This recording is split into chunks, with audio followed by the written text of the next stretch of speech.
right, good afternoon and Happy New Year, everyone. Good afternoon and Happy New Year. I'm going to call to order this meeting of the San Jose City Council for the afternoon of January 9th. Tony, would you please call the roll? Jimenez, Present. Torres, Present. Cohen, Here. Ortiz, Present. Davis, here, Dwan, Present. Candelas, Here. Foley, here, Batra, Present. Kamei, here, Mahan. Here. You have a quorum. Thank you, Tony. All right, now if you're able, please stand and join us in the Pledge of Allegiance.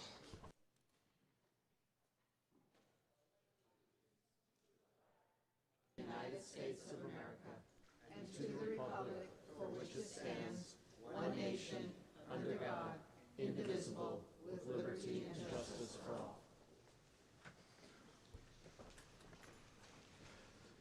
Today's invocation will be given by Sister Cecilia Calva of St. Lucie Catholic Parish, and Vice Mayor Kamei will tell us more. Thank you, and welcome back, everyone. Sister Cecilia Calva is a Catholic nun and a member of the Sisters of the Holy Name of Jesus and Mary for 64 years. She was educated at Holy Names University in Oakland and as a teacher and a minister. She has served in church leadership roles on the diocese, regional, and national levels.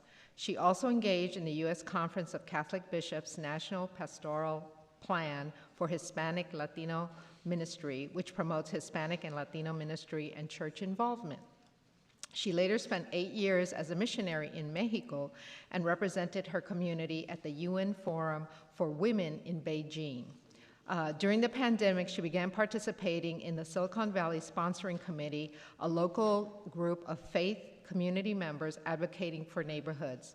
She then became interested in attending meetings of the Cadillac Winchester Neighborhood Association at St. Lucie's Parish and got more involved in local advocacy. I'm grateful for her partnership and her work in bringing our District 1 community together, especially in the Cadillac Winchester area.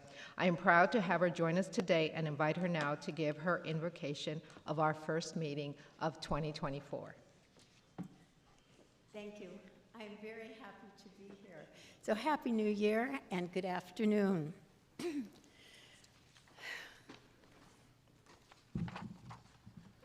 First, I would like to highlight your theme for today. It's working together in community partnership. You know, and last year, you had the benefit to work together. 6 new council members plus Mayor Mahan. You know, what a privilege to be able to work already 1 year together. And it always takes time to work together and to know one another in the workplace. And you have already done that. Mm-hmm. And you are very fortunate because to continue together to accomplish, you'll be able to do so much more this year. The theme of community partnership that was chosen is very important. You have many issues and opportunities to listen, respect, and hear the voice of the community, especially those in most need. Your work is to produce the best outcome for all. Not an easy task, but a very important one. So I would like to offer a blessing to you again this year. And I would ask the council members to please bow your head. You can close your eyes if you'd like or not. And I would like all of the visiting members here to extend your hand, 1 or 2 over all of the council members. And before we go into the blessing, everybody breathe deeply twice.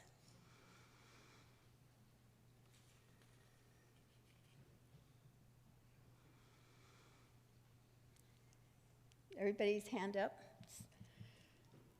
We thank you, our higher power, ever present with us, for the gifts of each of these council members.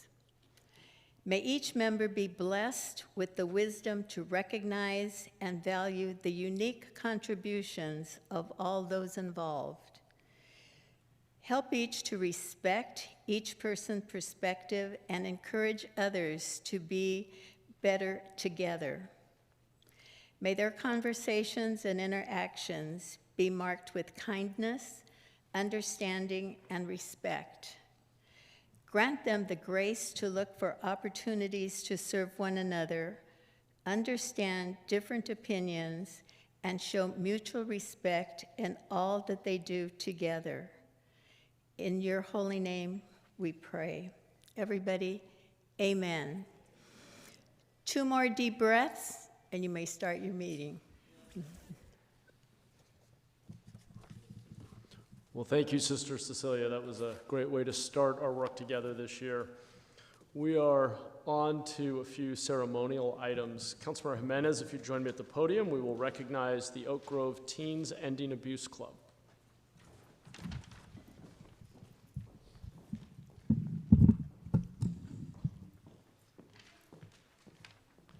Let me just, before I share some of the comments, if we can get the Oak Grove Teens Ending Abuse, or T Club, down here, please. And thank you so much for being, you should be in school, but thank you for being here. And I'm sure, I asked my staff, should they be in school? But thank you.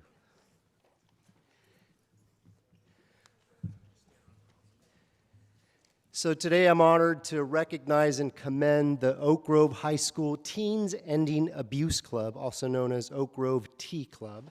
It was started in 2018 to address the important issue of gender-based violence and to seek out ways to develop leadership skills and create a safe and confidential space for disclosures. The Oak Grove T Club hosts campus-wide awareness campaigns to bring crucial knowledge to their peers on teen dating, sexual violence prevention, cyber safety, human trafficking, and bystander intervention, which I think is super important. The Oak Grove T Club's outstanding efforts contributed to Oak Grove High School adopting a policy that makes gender-neutral bathrooms more accessible for every student. The Oak Grove T Club recently was honored by the YWCA with the YWCA Empowerment Award at the YWCA Golden Gate Silicon Valley Inspire Luncheon, which is given to community advocates who exemplify leadership and empowerment. And I'm very proud of the fact that obviously these youth are in District 2, Oak Grove High School, and I'm very proud of the work that they're doing and have done. And today we want to recognize them with a commendation on behalf of the mayor and the whole city council. So the mayor will present it, but if one of you all want to say something, if you say a few words. I'm not sure if you've chosen your speaker yet. Yeah, please. Thank you so much. Hi, good afternoon, everyone. So on behalf of the YWCA Golden Gate Silicon Valley, including our school partners, our grant writers and supervisors, our previous RPE club facilitators, and our team of prevention specialists and more, I would like to thank Councilmember Jimenez for recognizing these students and their work. These students have been forerunners in making an impact through advocacy in California, already accomplishing in their schools what California will be implementing statewide over the next 3 years. At a time when politicized violence against people who are LGBTQIA+, people who are students, people with disabilities, people with high financial need, people who may become pregnant, and others has been escalating, these students have aligned their front line to push back against harm and to empower those whom it targets. Expanded access to gender-inclusive restrooms, menstrual products, and Title IX reporting information will provide a safer, more equitable, more accommodating, and more encouraging school environment for young people to live, grow, and work in. These students and the others they represent have realized the mission of our T clubs. They have become better leaders, and they have made the world a better place. They have also helped to advance our agency's mission of eliminating racism, empowering women and others marginalized on the basis of gender identity, and strengthening communities, since every person who is more resourced to resist and recover from gender-based violence is also more empowered to contend with all forms of violence. We are proud to be partners in these students' advocacy work, and in 2024, we will be launching our next social justice policy initiative, so we're very excited to continue to witness and support what these students will accomplish with their communities. Thank you all. Anybody want to say a few words? I can tell that you, please. Yeah, please. Hi, I just wanted to say that this club has really meant a lot to me. I've been a part of this club for all 3 years that I've been in Oak Grove High School, and it's really given me and my friends a voice in our community. Usually, we really can't talk about these topics in school because it's taboo, kind of. And for this club to give us that voice, it's really empowering, and I'm glad to be here with a few of my colleagues at school. And yeah, I just want to keep spreading awareness towards many injustices in our community. So thank you. So Mayor, if you can please present the commendations.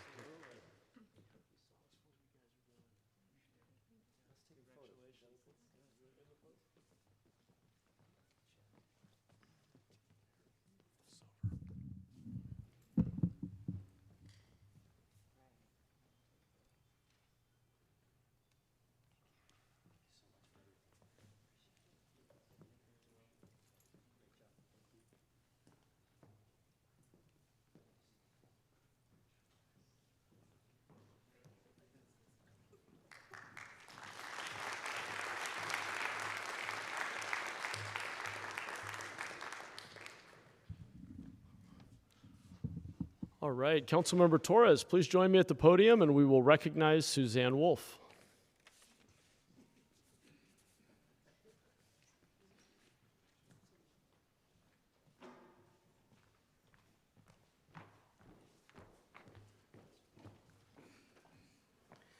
Good afternoon, everyone. Happy New Year.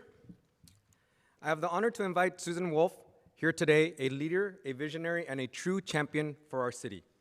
Suzanne started her career over 3 decades ago with the city of San Jose, leading to many dedicated projects and making sure that our residents were better off here in our city. To highlight just a few accomplishments from her extensive career, 30 plus years, 35 to be exact, right? 35. Collaborated with San Jose Unified School District, where she spearheaded the initiative to bring summer lunch program to thousands of families. In doing so, she touched the lives of many, ensuring that no child goes to bed hungry and that families facing daily food challenges receive the support they need. I was one of those participants at the Washington Elementary School when I was growing up, so thank you, Suzanne. Moreover, Suzanne's help expanded educational opportunities for our youth through the implementation of the ASES funding. She increased up to 16 after-school sites by providing a fun and inclusive environment for every child to continue learning, which, by the way, I was an after-school product myself, and later became a rec leader for our lunch program that she helped run. Susan also opened Happy Hollow Park and Zoo, the first cost recovery zoo and amusement park in the nation.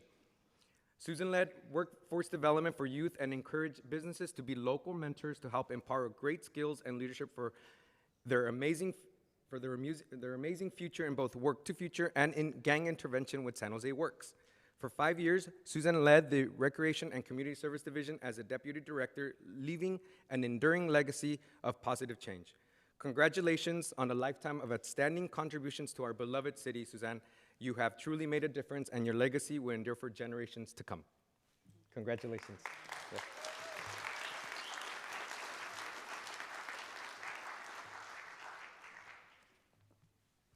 You're a little taller than I am. Thank you. Thank you very much, Councilmember Torres. Thank you so much to the Honorable Mayor and Council. City Manager McGuire, thank you for having me today.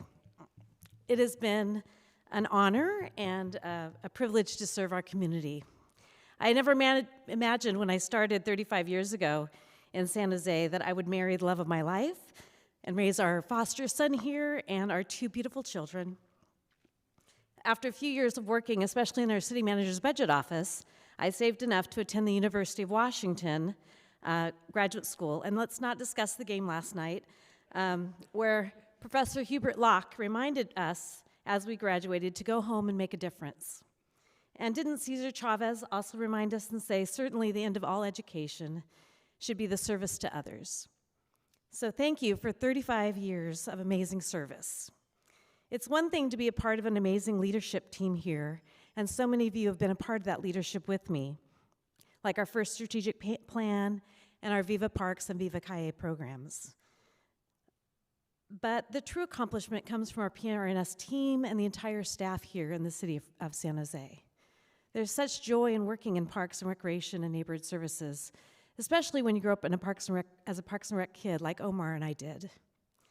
There's beauty in seeing an intervention worker prevent a gang interaction by listening and being present at the right moment for a youth in crisis. And such rejoicing at Northside when you see an artwork designed by persons of all abilities. And the care and thoughtfulness that goes into training of our park maintenance workers when they receive their CPSI certification that our swings and park equipment are safe every day. And the delight of a quinceanera at one of our reuse sites with one of our partner agencies. That's powerful partnerships. Our San Jose Best Grant partners, our frail senior that has their only meal of the day because of our partnership with the county, and our senior nutrition program that serves them. We are changing lives. And when companies buy out a day at Happy Hollow Park and Zoo, the happiness and delight on the faces of our families when they're greeted by Danny the Dragon, and the youth that have their very first jobs in Parks and Recreation. We are so proud of you, and we look forward to seeing you for generations to come. And when a park planner designs a park by walking, talking, and listening to the community, and the result is Esther Medina Park, I think she would have been proud, don't you? And to the immigrant family that is greeted at our community center in their own language and says, I belong here. And that staff member says, I can connect you because they were just trained by someone from Zulma Maciel's team. And for the resilient child that brings a handful of change to Mayfair asking, is it enough to swim for the day? And our specialist says, we can find a way. Thank you. Thank you for this amazing gift of serving the city of San Jose and our community. I look forward to many more years serving our community and aging in place here with you. Thank you again for this recognition. It's been an honor.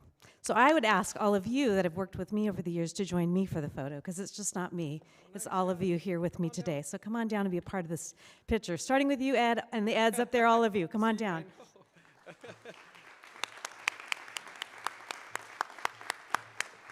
Suzanne brought out the veterans today.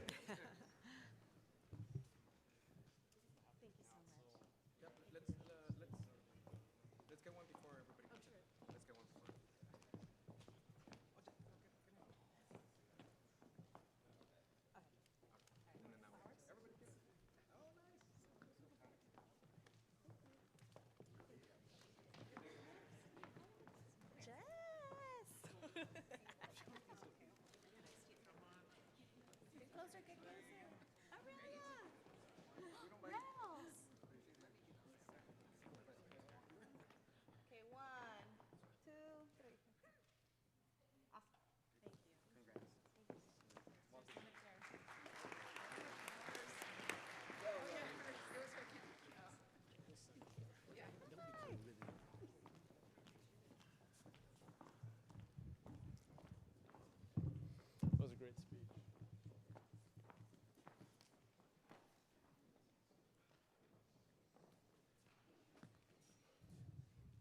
All right, and finally, Councilmember Ortiz, if you would join me at the podium, we will recognize the board of the Foxdale Neighborhood Association. Come on down, folks.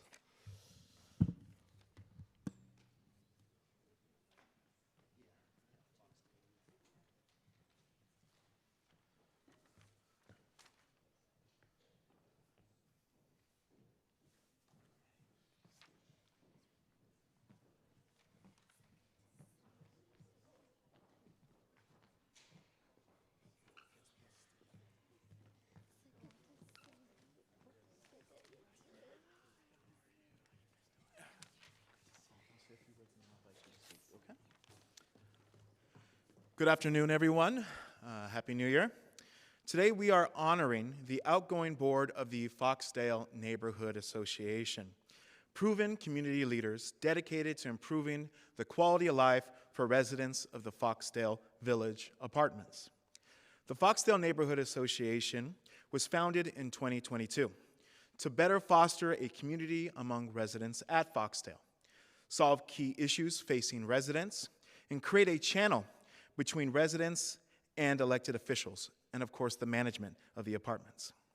The board, including President Irma Ortega, Vice President Lizette Terrado Fuentes, Secretary Sylvia Morales, Treasurer Mayra Rivero, and Member-at-Large Guillermo Vasquez, have all excelled in that mission, bringing valuable resources to the community, hosting cultural events and beautification efforts, and building a direct relationship with management to secure key improvements to the property. The association also took their commitment to a healthy, thriving community one step further by adopting Sylvia Cassell Park, hosting cleanup events to keep the park in good condition for the entire Eastside community. And the association has continued to serve their residents through monthly community meetings with presentations from local organizations on key themes such as domestic violence, parenting, and gang prevention, to name a few. Meeting monthly with Foxdale management to express community concerns and work together to create win-win solutions. Hosting monthly trash pickups where residents can beautify their homes and meet their neighbors. The establishment of a little free library for the apartment complex. And of course, the monthly distribution of feminine hygiene products and food for the community. The Foxdale Neighborhood Association serves as a prime example of how civic engagement can build a healthier community. And now I'd like to invite Board President Irma Ortega to say a few words. Thank you. Good afternoon, everyone. Thank you so much for being here. We're so happy to be here. Good afternoon, Councilmember Ortiz, distinguished council members, and Your Honor, Mayor Maham. My name, as Mr. Ortiz said, is Irma Ortega, and I'm the president of the Foxdale Neighborhood Association. I'm here accompanied by my amazing Foxdale Neighborhood Association board, like he said, Lizette Fuentes, vice president, Mayra Rivero, treasurer, Guillermo Vasquez, member at large, and Sylvia Morales, our secretary. It's a great honor and privilege to stand before you to accept this commendation on behalf of the Foxdale Neighborhood Association. We feel that serving our community is not only an obligation, but a calling. They feel that the work we've done is not complete, but we have taken initiative to take back our neighborhood. While it is our great pleasure to serve our community, it is always nice to be recognized by the city leadership. In this case, being recognized by our council member, Peter Ortiz. Without his help, we wouldn't enjoy the success that we have right now. While we don't serve in order to be recognized, this is a very nice gesture. This commendation only reaffirms the good work that we're doing, and it demonstrates that we must continue to do this good work, while at the same time encourage and motivate our fellow neighbors and peers to join us in this journey of making our community a safe and nurturing place to live. We also would like to say that we wouldn't be where we are without the full support and love from the Project Hope staff, which is one of them is Maria Said right here present. We thought Project Hope has taught us everything and pushed us to grow to be a strong, independent, and informed neighborhood group. With their support, we have built great relationships like code enforcement, housing department, San Jose Police Department, among others. Again, on behalf of the Foxdale Neighborhood Association, its board, residents, and community, thank you from the bottom of our hearts for investing in the well-being of our neighborhood and community. Thank you guys so much. It's a pleasure for us to be here. Thank you so much, everyone. Now the mayor will present the commendation.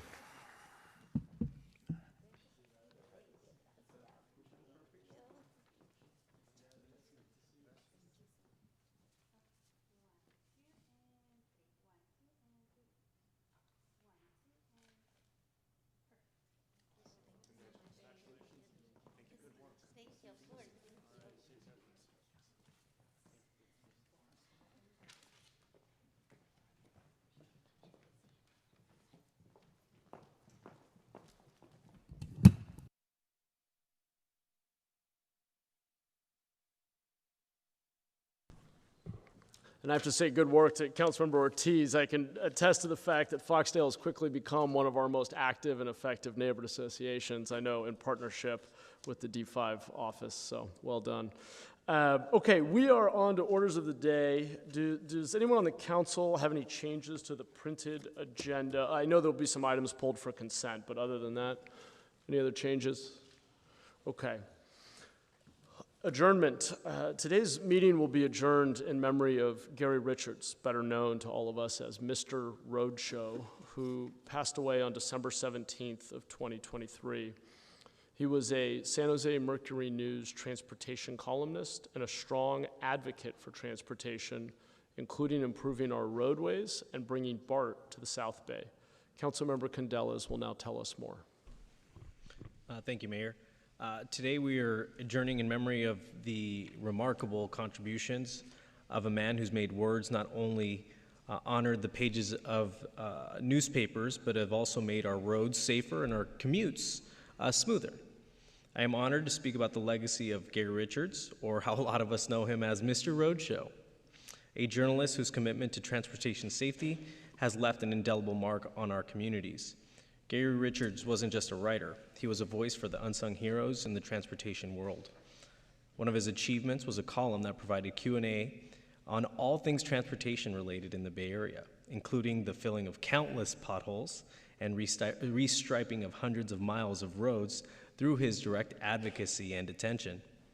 As we bid farewell to Mr. Roadshow, let us remember the positive changes he brought to our lives. Let us carry forward the spirit of Mr. Roadshow in our hearts. Let us be mindful of the heroes around us, advocating for safety and most importantly, prompting action. Today, we celebrate a career that has touched the lives of many, and we express our heartfelt gratitude for the impacts of Mr. Roadshow. He is survived by his longtime wife, Jan, who has stood by his side through thick and thin, his daughter, Anne, who's also here with us, his son, Matt, and his grandson, Oliver.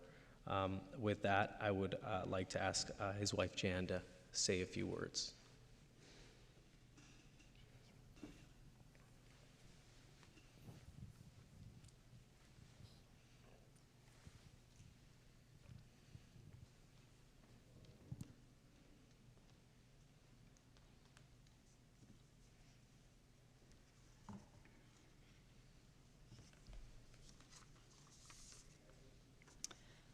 Well, I won't say much because I probably won't get through it if I do, and I might not, even with a short statement. But we so appreciate this honor for Gary, and if he were here, he would appreciate it too. He was first and foremost a good man. He was enthusiastic, he was principled, he was dedicated, and so much more. He loved his family very much. You can see that even from the small sample of photos here and the stories he shared at times over the years about each of us in his column. And he loved his work. He loved his profession and the journalists he worked with too. He saw value in journalism and his job as the transportation writer and columnist for the Mercury News for so many years, and then also the East Bay Times. He knew that he could do good things through this work for readers he wrote for and the organizations who could do a better job when they knew the real concerns of the millions of people using this area's busy roads and transportation systems. Gary and I were always thankful that he had the job offer to come to the San Jose and the Mercury News. He started work here in 1984. It has been a wonderful city and area to live in, to raise our family in, and I know this area has a bright future too. I am so glad, as he would be, that his work has left a positive impact on this area and the people who were helped in some way by his dedication, his clear thinking and communication, his pressing for positive change when needed, and his humor too along the way. Thanks again for this honor for Gary, who was to so many people and for so long Mr. Roadshow. Thank you, Jan. Thank you. Thank you, Jan. We're very sorry for your loss, which is truly a loss for our whole city. Oh, thank you. Thank you. Yeah, thank you. Our condolences. Thank you.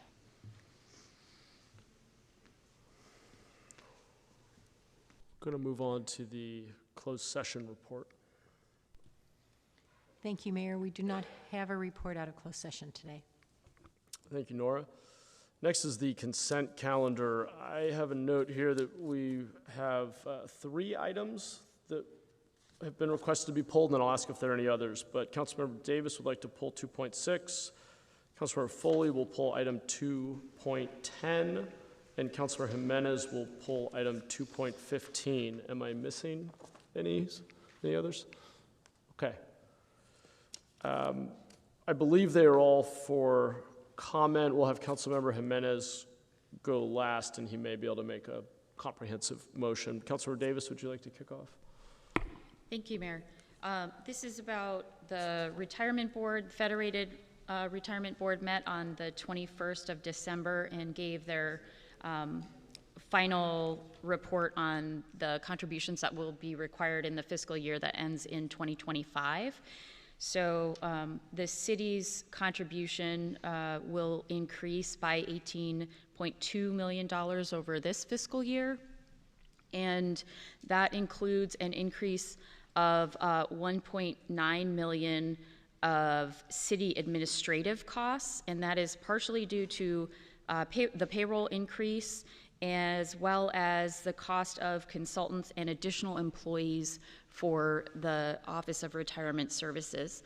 I did want to also mention that next fiscal year, so the upcoming fiscal year, will be the first time that Tier 3 will, there's a cost-sharing cap for the unfunded liability for Tier 3, and it will be the first time that that cost-sharing cap gets hit, and so the city will be taking on additional interest, additional unfunded liability for Tier 3 for the first time, as opposed to the 50-50 split between the city and the city employees who are in Tier 3. So I just wanted to make sure that the council was apprised of that change. Thank you. Thanks for sharing that update. I appreciate it. Councilor Foley, item 2.10. Thank you. I just had a question regarding the amendment to the master agreement for the St. James Park design. I noticed that the additional funding went from $2.75 million for the master plan design to $5.1 million. That's an increase of 85%. That's a little surprising to me. John, can you give me some background as to why that increase? John Cicerelli, Director of Parks, Recreation, Neighborhood Services. So there are 2 things going on there. The getting to 90% design, which is what this memo is about, is the $600,000 that you see in there. That's separate from us basically raising the ceiling of the agreement, even though there isn't the money there. It's so that we can increase money if we need to. It's just creating some cushion down the road. Since we were going to be asking for money anyways, we wanted to go ahead and raise the ceiling. There is additional money for this project. We're just not putting it in there right now. Right, so we're increasing the funding allocation. I realize you're not issuing the check yet, but the master agreement, does that indicate that it's going to reach the $5.1 million? And that's only 90%, so there's another 10% that will be added on. Do we know what that number might be, or when that might come back to us? And what's the timing on all of the we would come back to you on the 90%, because we think we're probably going to have to. And the reason is, this has kind of gotten drawn out, so the 90% we're probably not expecting to be done till the end of this calendar year. And that is because we have split the project into at least 2 phases, because we don't have the money to do the whole thing. But in splitting it into 2 phases, it requires us to do a little bit more EIR work, environmental review, because construction was contemplated as 1 project, not 2 projects, which phasing would cause. So we have to look at the impact of that. So we'll have to come back to you at 90% and say, here's our plan, here's how we're going to split it. Here's any additional funding that we might need for the consultant to finish to 90%, to get to 100%, for example. And thank you. And when do you see that the plan will come back to us, the master plan itself? Well, this would be for the reapproval of the revised master plan. That's probably more like mid-25, honestly. Okay. About a year and a half away. And tell me where the additional funds are coming from.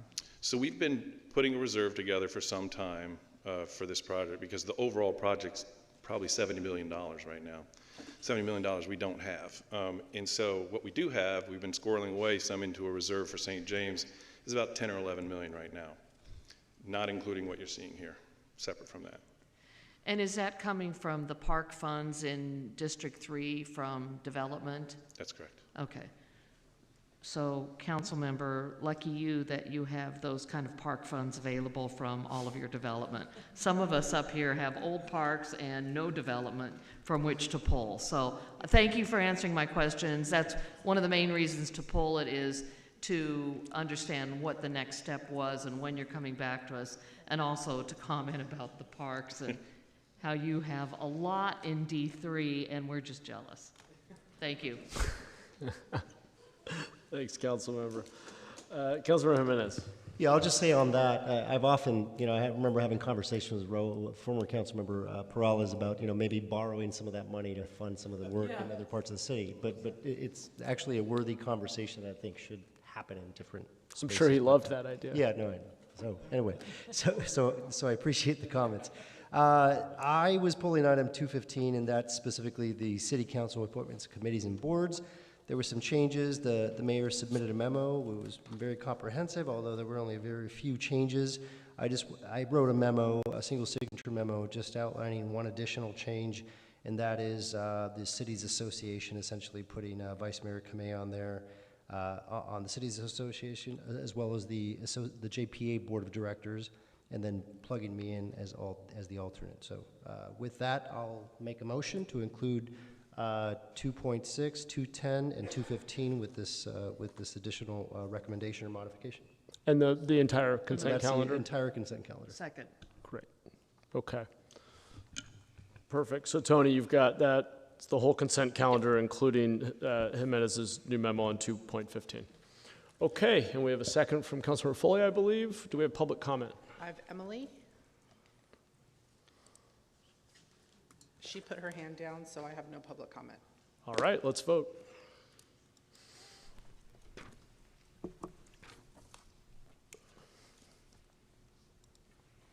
Motion passes unanimously. All right. Good start to 2024. On to the report of the city manager. And I have another great start to 2024. Okay. I'm very pleased to share that San Jose has been awarded approximately $13 million from the federal Safe Streets and Roads for All grant program. This critical funding will be used for 4 shovel-ready safety improvement projects at 4 key locations on our Vision Zero priority safety corridors. Those are Kirtner Avenue near Highway 87 and the VTA light rail, at Monterey Road at Kirtner Tully Roads, Capitol Expressway at Center Road, and East Santa Clara Street at 11th Street. The proposed key intersections for Safe Streets and Roads for All funding heavily invest in San Jose's highest fatal and severe injury intersections and are primarily located with historically disadvantaged communities, furthering San Jose's equity goals to reduce barriers and support the city's commitment to safety and mobility. I would like to thank our Department of Transportation, the City Manager's Office of Administration Policy and Intergovernmental Relations, and the Mayor's Office for their advocacy support with the grant. Thank you. Thanks, Jennifer. That is great news. And I will just add that I was very honored to get a call from Secretary Buttigieg just as they were announcing these awards. And he really just wanted to convey one thing, which is he said, we should be proud because this was a very large grant, a very competitive cycle, and our team did a great job of making the case for why we need these dollars to make our roads safer. So well done to everyone on the city team. Thank you, Jennifer and Department of Transportation, everybody else who contributed. All right, we are on to item 3.3. Mayor, a couple of us have comments. Oh, you want to comment on the city? Yeah, sure, comment on the comments. I was just curious if the city manager or someone from staff can touch on how those locations were chosen. Obviously, it's a great thing, $13 million for some of the improvements. If it's not too much Jessica involved, Zank from our yeah. Deputy Director from our Department of Transportation will hopefully be able to answer that question. And I would have asked you, I mean, offline, but I didn't, first I heard of it. Please. It's a great question. Jessica Zank, and I am joined by Jesse Mintz-Roth, who runs our Vision Zero program. So this is the second time that there has been a Safe Streets and Roads for All program. It's part of the new Investment and Jobs Act from the IIJA. And so we have applied to both rounds. We were not successful in the first round, so we did solicit feedback and look at the applications that were awarded from the first round. We had an interview, with the team that made those decisions from the federal government. And based on that, Jesse and his team really led the selection of these intersections based on safety conditions and what was awarded. Anything you want to add, Jesse? Just that some of the locations have the most fatalities per intersection in the city's most recent 5 years of data. So that's the type of metrics we were using. Great. All right, thank you. Appreciate it. Great. For some reason, the hands are not appearing in the request list, but I see Councilmember Foley, and then looks like Councilmember Batra. Councilmember Foley, do you want to? I haven't been here for a few weeks, so I forgot what I'm supposed to be doing.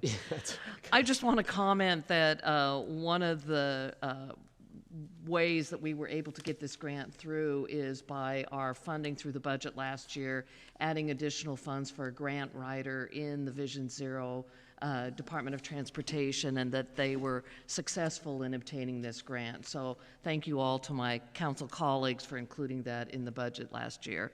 And I'll just leave it at that for now. Good note. Thank you for that. Okay, did you, okay. Then we are good to move along. We're on to item 3.3. Councilmember Foley, if I'm not mistaken, you plan to recuse yourself from this item, is that correct? I was told I don't need to because there was little confusion on Okay. what I was My recusing notes are myself dated. from. All right, I will strike that. So we're on to item 3.3, request for proposals for as required Microsoft 365 professional and technical services. There's no staff report, so we'll go to public comment first. I have no hands. Okay, back to the council. Councilmember Ortiz. Thank you, Mayor. Just very quick questions. I don't know, I guess, who can answer this, if there's anybody here to answer questions. All righty, great, thank you. First question is the vendor just, are we bringing on the vendor just to troubleshoot Microsoft 360 product issues, or is there going to be like educational resources for staff? It's a very sharp suit, by the way, sir. Very much. Yeah. I'll be Udom, Deputy Director of Finance.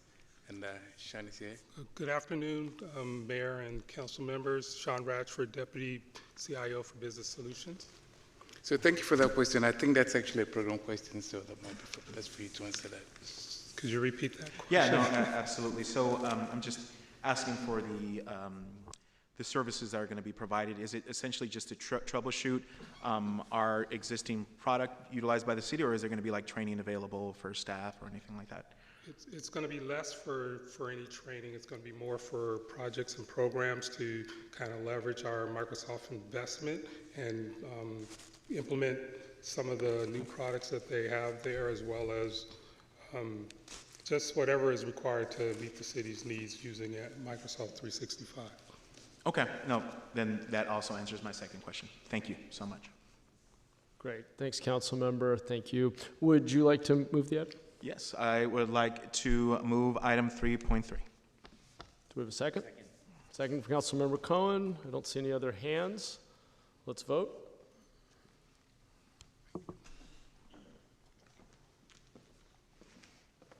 Motion passes unanimously.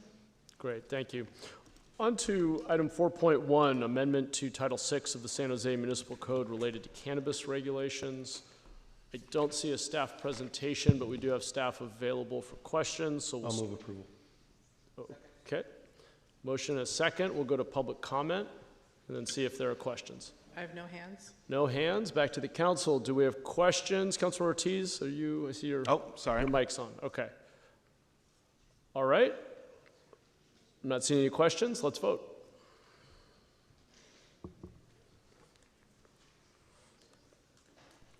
Motion passes unanimously. Okay, great. On to item 6.1, actions related to the 7760 facility-wide water systems improvement project at the San Jose Santa Clara Regional Wastewater Facility. I'll move approval of item 6.1. Great. Do we have any public comment? I have no hands. Okay, thank you. Back to the council. I'll just pause for a moment. Not seeing any hands. Let's vote.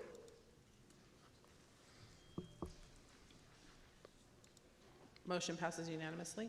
Great, thank you. On to item 6.2, amendment to the master consultant agreement with Kennedy Jenks Consultants Incorporated for engineering services for the 7760 facility-wide water systems improvement project.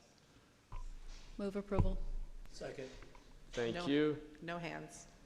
No hands. Back to the council. I don't see any hands here. Let's vote.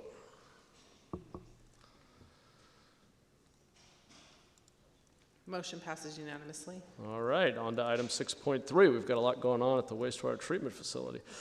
Master consultant agreement with Carollo Engineers for engineering services as owner's advisor for the 10-199 additional digester facility upgrade project. I'll move approval. Great, thank you. Any hands? Sorry, any public comment? No hands. Okay, back to the council. Seeing no hands, let's vote. Motion passes unanimously. Okay, great. Well, thanks to my colleagues for their efficiency. We're on to item 8.1, the community plan to end homelessness. And this is the 2020 to 2025 San Jose report. We do have a staff presentation, so we'll let folks get settled in the box and then feel free to jump in.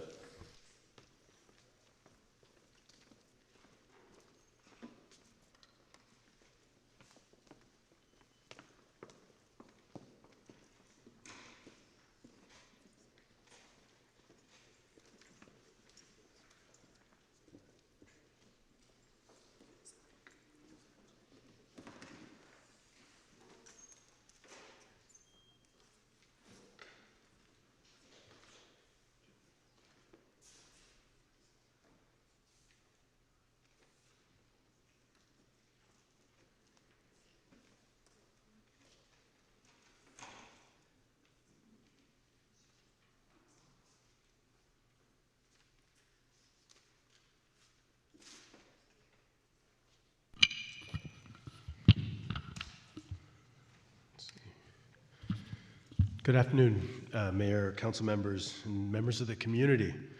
My name is Omar Passons, Deputy City Manager for Homelessness for the City of San Jose. I'm joined today by Nancy Klein, Director of the Office of Economic Development and Cultural Affairs, Carla Alvarez with the City Library, John Cicerelli, Director of Parks, Recreation, and Neighborhood Services, and Rosalind Huey, Deputy City Manager and Acting Director of the Housing Department.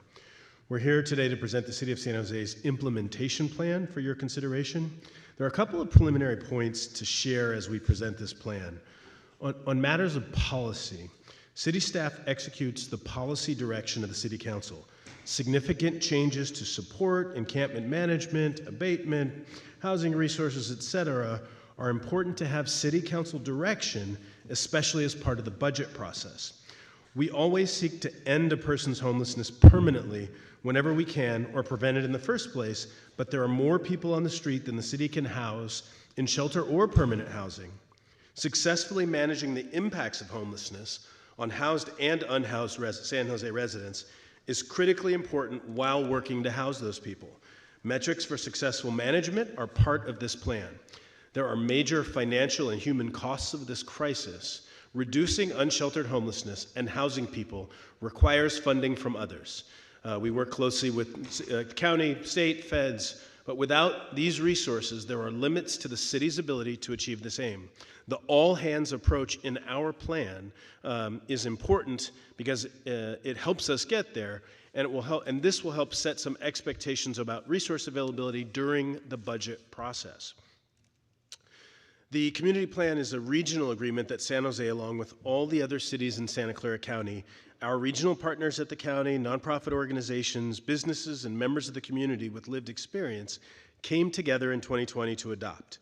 As part of that agreement, San Jose committed to developing an implementation plan for how we would do our part as a city to achieve the goals of the community plan. Our implementation plan is organized around the 3 strategies you see presented here, and calls on the city's 22 departments and offices to identify commitments within their bodies of work to prevent and end homelessness and to manage the impacts of this crisis across the city. The implementation plan is designed both to clarify the efforts the city will undertake and to provide a clear mechanism for accountability, continuous learning, and reporting progress on addressing homelessness in the city. One important aspect of the city's implementation plan is that it recognizes the city's role in addressing homelessness is broad. It starts with a range of efforts to prevent and end homelessness, but it does not stop there. Cities have obligations to foster healthy neighborhoods, to ensure open and welcoming public spaces, to keep communities safe, and many other roles that apply to unhoused members of the community as well as people in homes, business owners, and to preserve and protect the environment. To that end, the vision offered in this implementation plan, a San Jose for everyone, is intended to reflect this obligation to everyone within our city.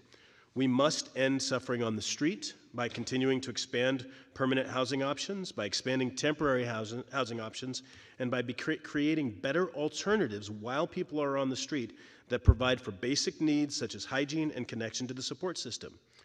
Second, we must share and protect public spaces, both by making public spaces like libraries and parks welcoming to all residents, and by preserving San Jose's natural resources, such as its waterways, from environmental damage. We must expect cleanliness of each other, which includes holding homeowners and small businesses accountable for dumping waste into encampment locations, and holding people experiencing homelessness accountable, when appropriate, for using resources like trash disposal that the city funds and makes available, among other efforts. And we must create opportunity for members of the community to thrive, not merely to survive, by expanding workforce and inclusive economic opportunities that can raise the floor for our residents and increase affordability. Now I'd like to turn it over to my colleagues to provide a brief overview of highlights of actions for 4 key departments that are taking to address these pillars in line with the community plan. Rosalind?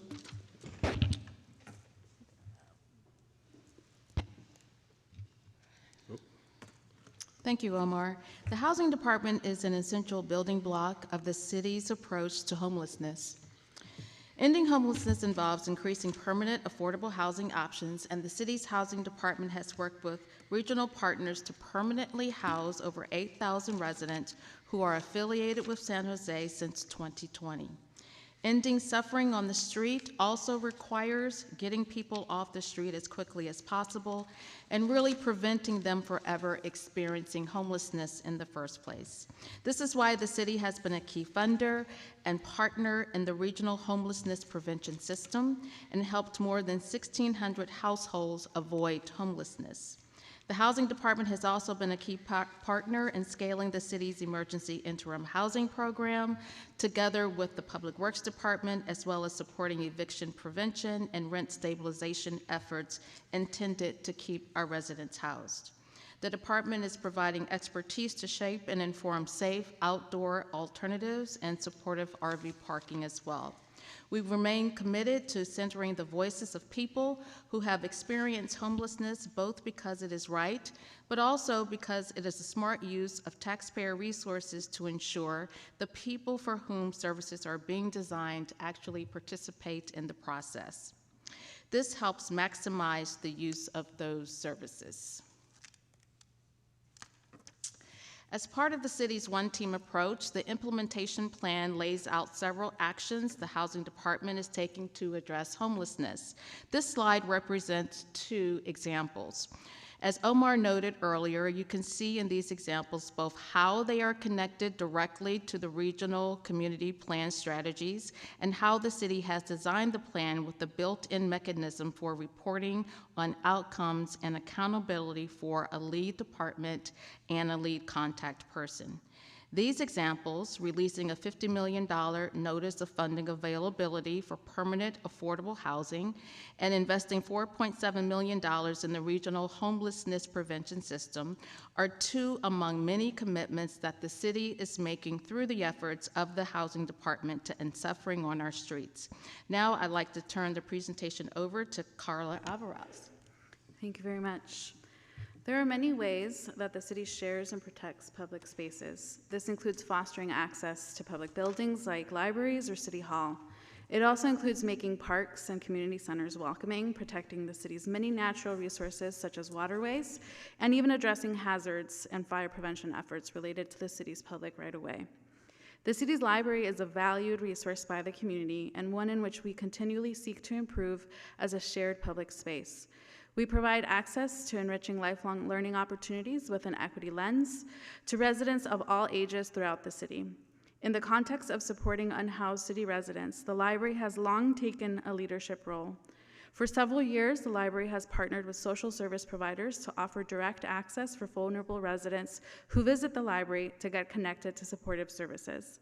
Expanding on this work, the library developed the Holistic Library Initiative, which deepens our ability to serve as a resource and connection point for people experiencing or at risk of experiencing homelessness in our community.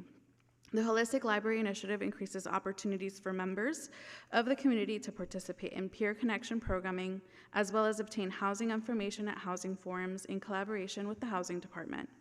This initiative can also create a path to support direct access for unhoused residents to the Regional Homeless Management Information System and Santa Clara County's MyConnect SV, a unique portal that empowers unhoused residents to view, track, and manage their own information and stay connected to service providers.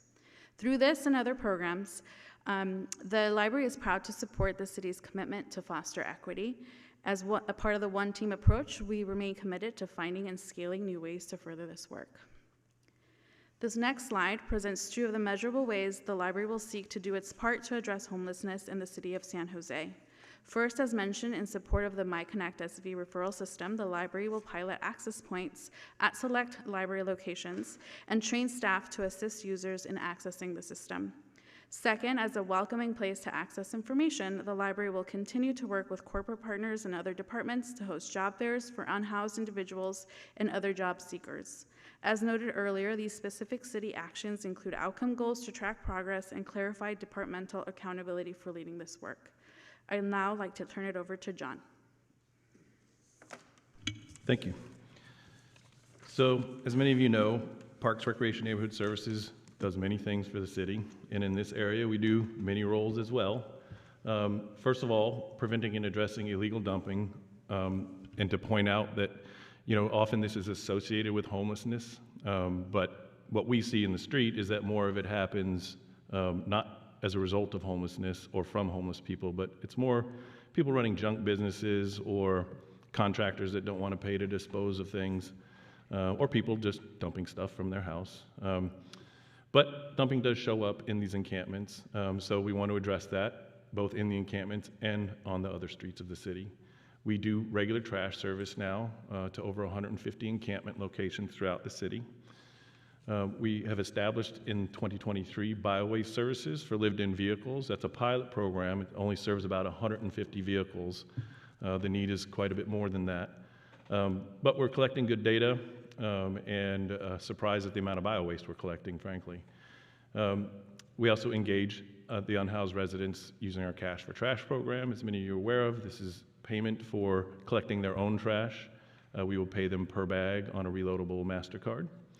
And then we do enhanced cleanups and abatements when necessary. Abatements are typically the last thing we're going to do. An enhanced cleanup is the step right before where we're saying we're almost done with this if this encampment can't sort of not have heavy impacts on the neighborhood, it will have to be broken up, and then of course when we do, that's an abatement. That said, we are certainly still focused on treating people with kindness and seeing them as human beings. We get that that's who we're working with, and they're not objects to be moved around. I do, though, while I'm sitting here, want to thank other department partners as well as the ones sitting next to me But even in our audience, the police department, the fire department, planning, building, and code enforcement, environmental services, DOT, public works, IT, all of these departments play roles, and we interact with them regularly in order to get this work done. So I just want to pass my thanks to all of them. And then for us, just a couple examples of some measures. The first one is an action item for 2024. We do have an encampment abatement policy. This council approved that in 2022. Our goal is to bring that back for a refresh, a review, look at best practices, what can change, what maybe we can stop doing or start doing, that kind of an analysis. And that will involve, of course, talking also with our lived experience folks in other departments and their experience with abatements when they do and when they don't happen. And then another goal that we measure is, I mentioned the 150 encampments plus that we're servicing. So our goal is to be there at least 85% of the time on time, and that's weekly. And I'm pleased to say we meet that metric. But that's a way in which we measure success of some of the programming we do. So that, I'm going to pass it to Nancy. Thank you very, very much, John. I skipped over 10. Okay, thank you. I'm really excited to be here with you today, Mayor and Council. We want and do participate substantively into providing jobs and training for unstably housed individuals. One of the key tools we have in doing this is our Work to Future federally funded program. This year, Work to Future has served nearly 2,000 clients, the majority of whom are unstably housed. And by that, we mean that they are couch surfing, living in temporary shelters, and or are very low income or long-term unemployed. The vast majority of Work to Future clients are those who are at constant risk of missing out or losing their housing one paycheck at a time. Last year, and we anticipate this year, Work to Future has provided work for about 1,200 clients in sectors like manufacturing, healthcare, construction trades, and others, key industries. With that, we also provide services that support those individuals for additional training, might be transportation, might be childcare. This coming year, we'll continue to provide these services to hundreds of unstably housed individuals, and we'll proactively move towards providing an even more systemic, comprehensive, and holistic approach to those individuals through new and expanded partnerships where we tap into each other's expertise, services, partner networks, and funding.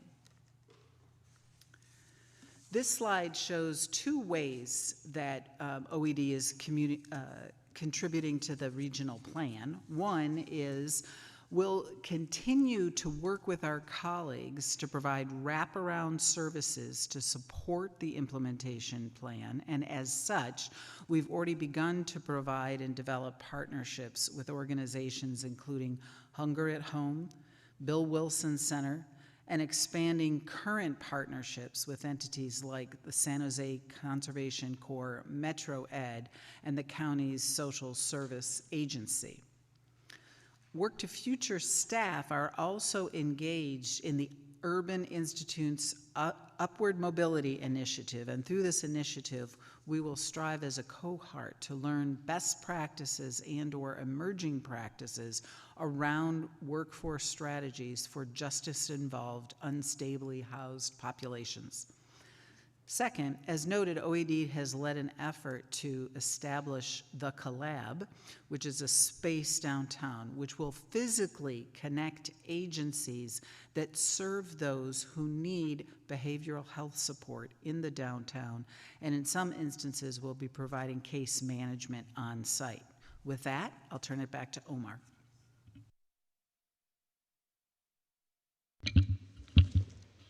Thank you, Nancy.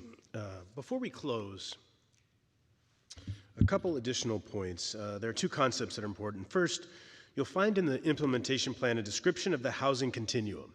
This continuum includes permanent solutions like affordable home ownership, rental, co-living or shared housing, and supportive housing. But it also includes temporary and interim options, and even very basic supports like safe outdoor sleeping sites that have hygiene and bathroom options, codes of conduct, and provide safer environments than unregulated locations. Using data and the expertise of partners with lived experience of homelessness and others, we will seek to model how much of these various types are needed in our community. Second, you'll notice a section on the holistic progress indicators. We mentioned earlier that Council previously adopted a very specific direction regarding focus areas, which include a subset of important indicators specifically related to new homelessness prevention and housing. The goal of the holistic progress indicators is to zoom out and pay attention to progress on a range of issues that relate to quality of life, safety, economic, public spaces, and so forth, in addition to those core, vitally important housing points that we mentioned earlier. As noted in the plan, these indicators must be developed in a collaborative way and focus both on progress for unhoused residents on things like connection to livable wage jobs and safety on the street, and progress for the community as a whole for things like environmental preservation, economic well-being, and public spaces. We know, unfortunately, that one of the impacts of the crisis that we experience is that we have businesses that are unable to get reinsured, as an example, because of the crisis that's happening in front of some of their businesses. These are the types of things that a more holistic, zoomed-out version of what these indicators are can help us think about how do we address in ways that help all parties. And then before we wrap, I will just say, as a team, as a city, as one team, we're committed to the regional plan. That's why this is steeped in the 3 strategies of the regional plan. It's a one-team approach. We literally, from Department of Finance to ITD to the litany of folks that John Cicerelli mentioned earlier, everybody is rolling up their sleeves to say, what can they do to help? And also, we are committed and accountable to everyone in San Jose. Unhoused individuals, housed individuals, business owners, visitors, all of you as members of the council, and the public writ large. And so with that, that concludes our presentation, and we're available for questions. Great. Thank you for the presentation and the work that all of you representing your various departments, and I know many other departments, are all doing to address this humanitarian crisis. We're going to go to public comment first, and then we'll come back to the council. I have in person Andrea, Maggie, the last name's Bailey. I can't read the first name. So I have Andrea, Maggie, Bailey, Kelly Cape, if you guys can make your way down. First person to the microphone speaks first, so there's no particular order.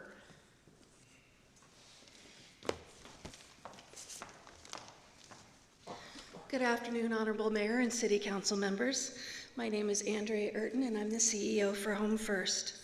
We are pleased to support the community plan to end homelessness and wholeheartedly agree that we must continue to take strategic, evidence-based approaches to address our city's worst crisis in homelessness. The answer to how best serve homeless neighbors is not simple, because mental health is not simple, drug addiction is not simple, affordable housing is not simple, and mental health isn't simple. But we do know we must continue to invest in solutions that are urgent, compassionate, and effective. We must work together, support one another, and row in the same direction. A few weeks ago, Home First hosted a memorial for 203 individuals who died while homeless in Santa Clara County. Unfortunately, the majority of them died on the city of San Jose streets. Their deaths were preventable and underscore the urgency of supporting and investing in the community plan to end homelessness. Home First has been a proud partner of the City of San Jose since our inception in 1980. We look forward to continuing this partnership and fulfilling our mission together. My door is always open for dialogue, questions, or comments. Thank you.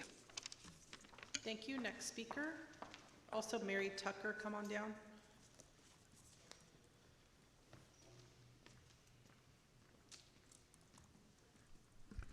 Good afternoon. I'm Mary Tucker. I am a Hensley neighborhood resident within District 3. Thank you for this opportunity. I found much to appreciate within the city's proposed project.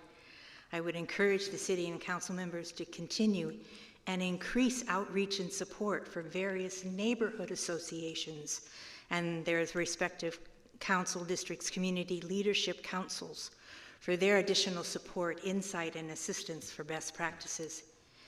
Many of our downtown neighborhood associations have worked with PATH, Tiny Homes, and other homeless service groups to learn how to help and increase understanding between our groups. One of our concerns dealing with unhoused persons are those with mental health. A common concern among several neighborhoods in our respective commercial centers. For example, Japantown regularly has people yelling and screaming down the street. I have lived in the Hensley neighborhood for almost 10 years now. I grow increasingly concerned for myself and my family's safety. On December 28th, mid-morning, a half-naked man yelling loudly as he came down the street and using abusive language, then proceeded to come up onto our porch, still cursing, and laid down his blanket as if to sleep. Our security cameras had alerted us, and we started yelling at him to get off the porch. Then he heard us talking with the police, and it took that to get him off the porch. Nevertheless, the police never showed up, despite their operator telling us that they would come to us and talk with us. My family's experience is not just this past one time. We've had unhoused men and women use our outside water hose for a shower, dumping trash in our yard. And our experiences match many similar experiences with other neighborhoods and shops within Japantown, where I live too close. Several of these neighborhoods, these individuals, have refused housing help. Thank you. Your time is up. Next speaker.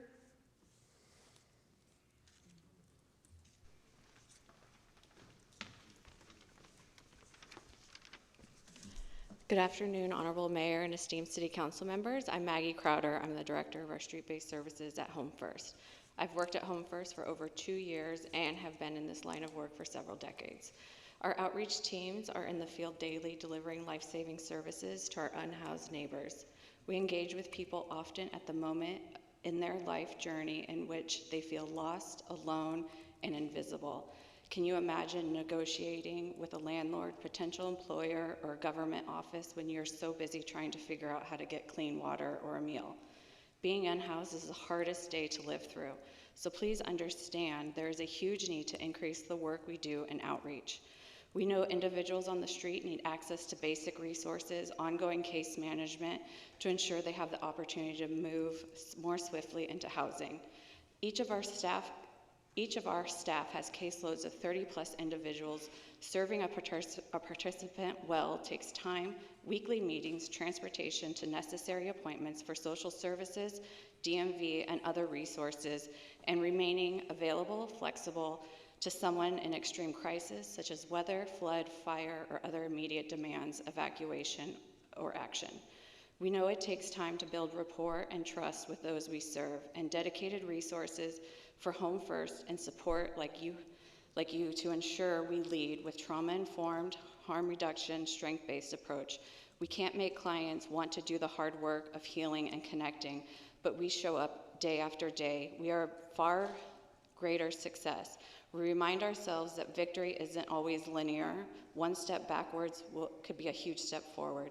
Maybe our initial plan didn't work, but the next one will. I hope you'll continue to be partners with Home First and other agencies as we navigate the changing landscape of our community and meet the needs and to remove barriers that we serve and meet with. Thank you. Next speaker.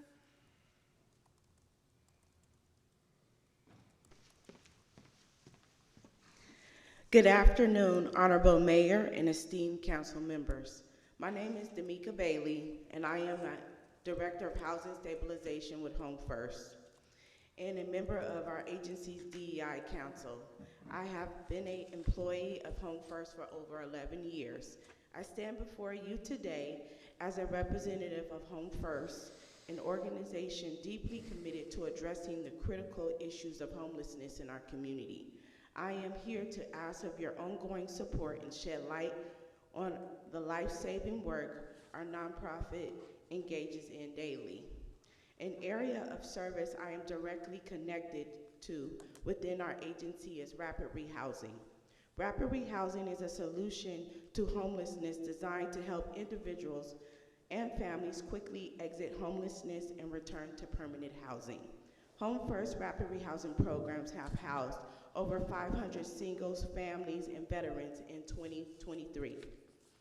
As a commitment to offering outstanding services to our community, we meet quarterly to review our data outcomes, discuss what we are seeing and hearing from those we serve, and plan across programs.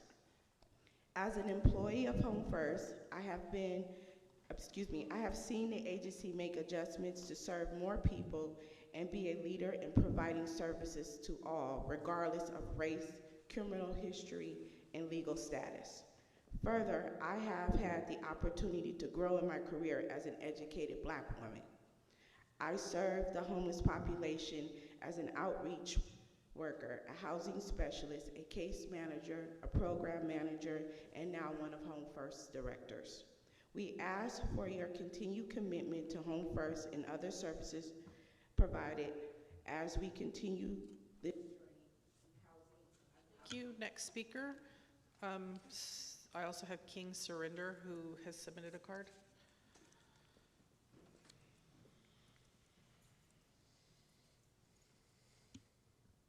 Honorable members of the San Jose City Council, good afternoon. I am Kelly Cape, the Director of Diversity, Equity, and Inclusion at Home First. I stand before you today to express our wholehearted support for the City of San Jose's community plan.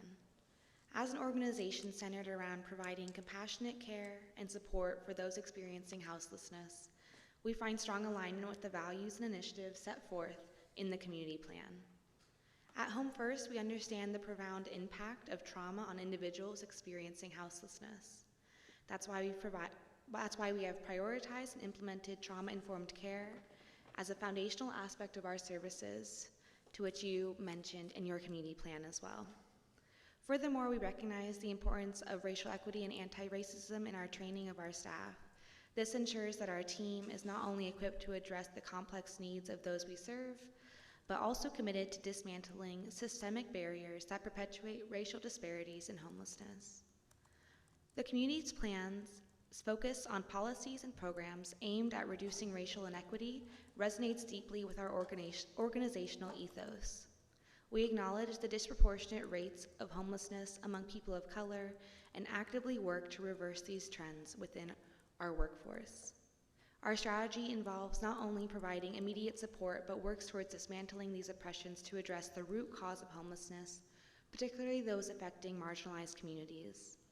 We view our homelessness services as an anti-racist act, acknowledging the systemic challenges faced by this community.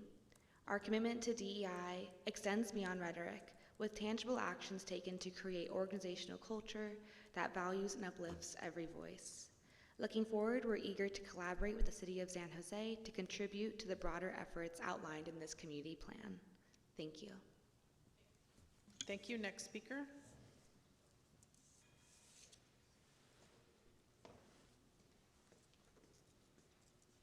Good afternoon, Mayor and Council.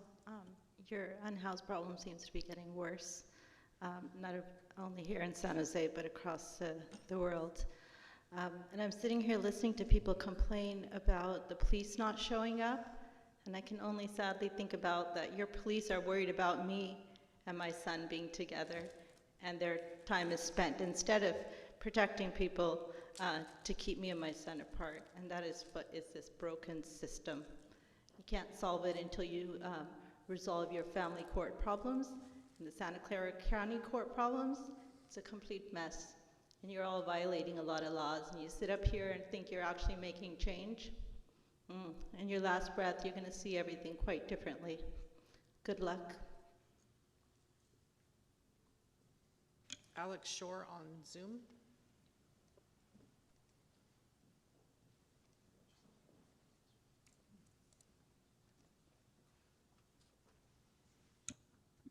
Good afternoon, council members. This is Alex Shore speaking personally, not on behalf of any entity. All of us want to reduce homelessness, and we want to do that by spending taxpayer dollars as efficiently as possible, ensuring they make the biggest dent in this crisis.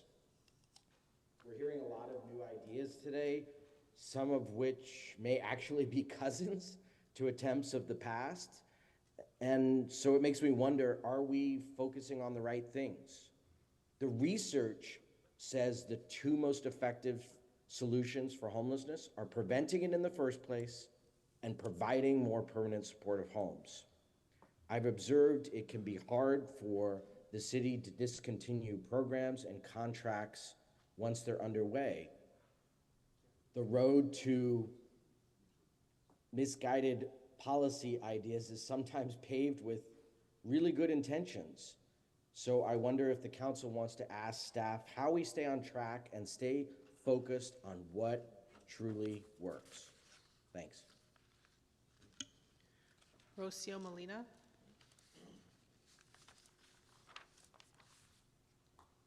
Hi everyone, Rocio Molina here, Interim Deputy Director of Catalyze SV. I want to commend the staff for their engagement with the community to come up with today's plan. The lessons that they learned from their experience with those with lived experience and how they've adapted those lessons to the plan are great to hear. I do hope to see more of that in the future, particularly in supporting a transition from interim housing and temporary housing to permanent supportive housing. I was welcomed to Home First in the last year to engage with their residents of their bridge housing to discuss what community engagement tools can better connect them to leadership, to decision makers, and what they need to become active members of our community.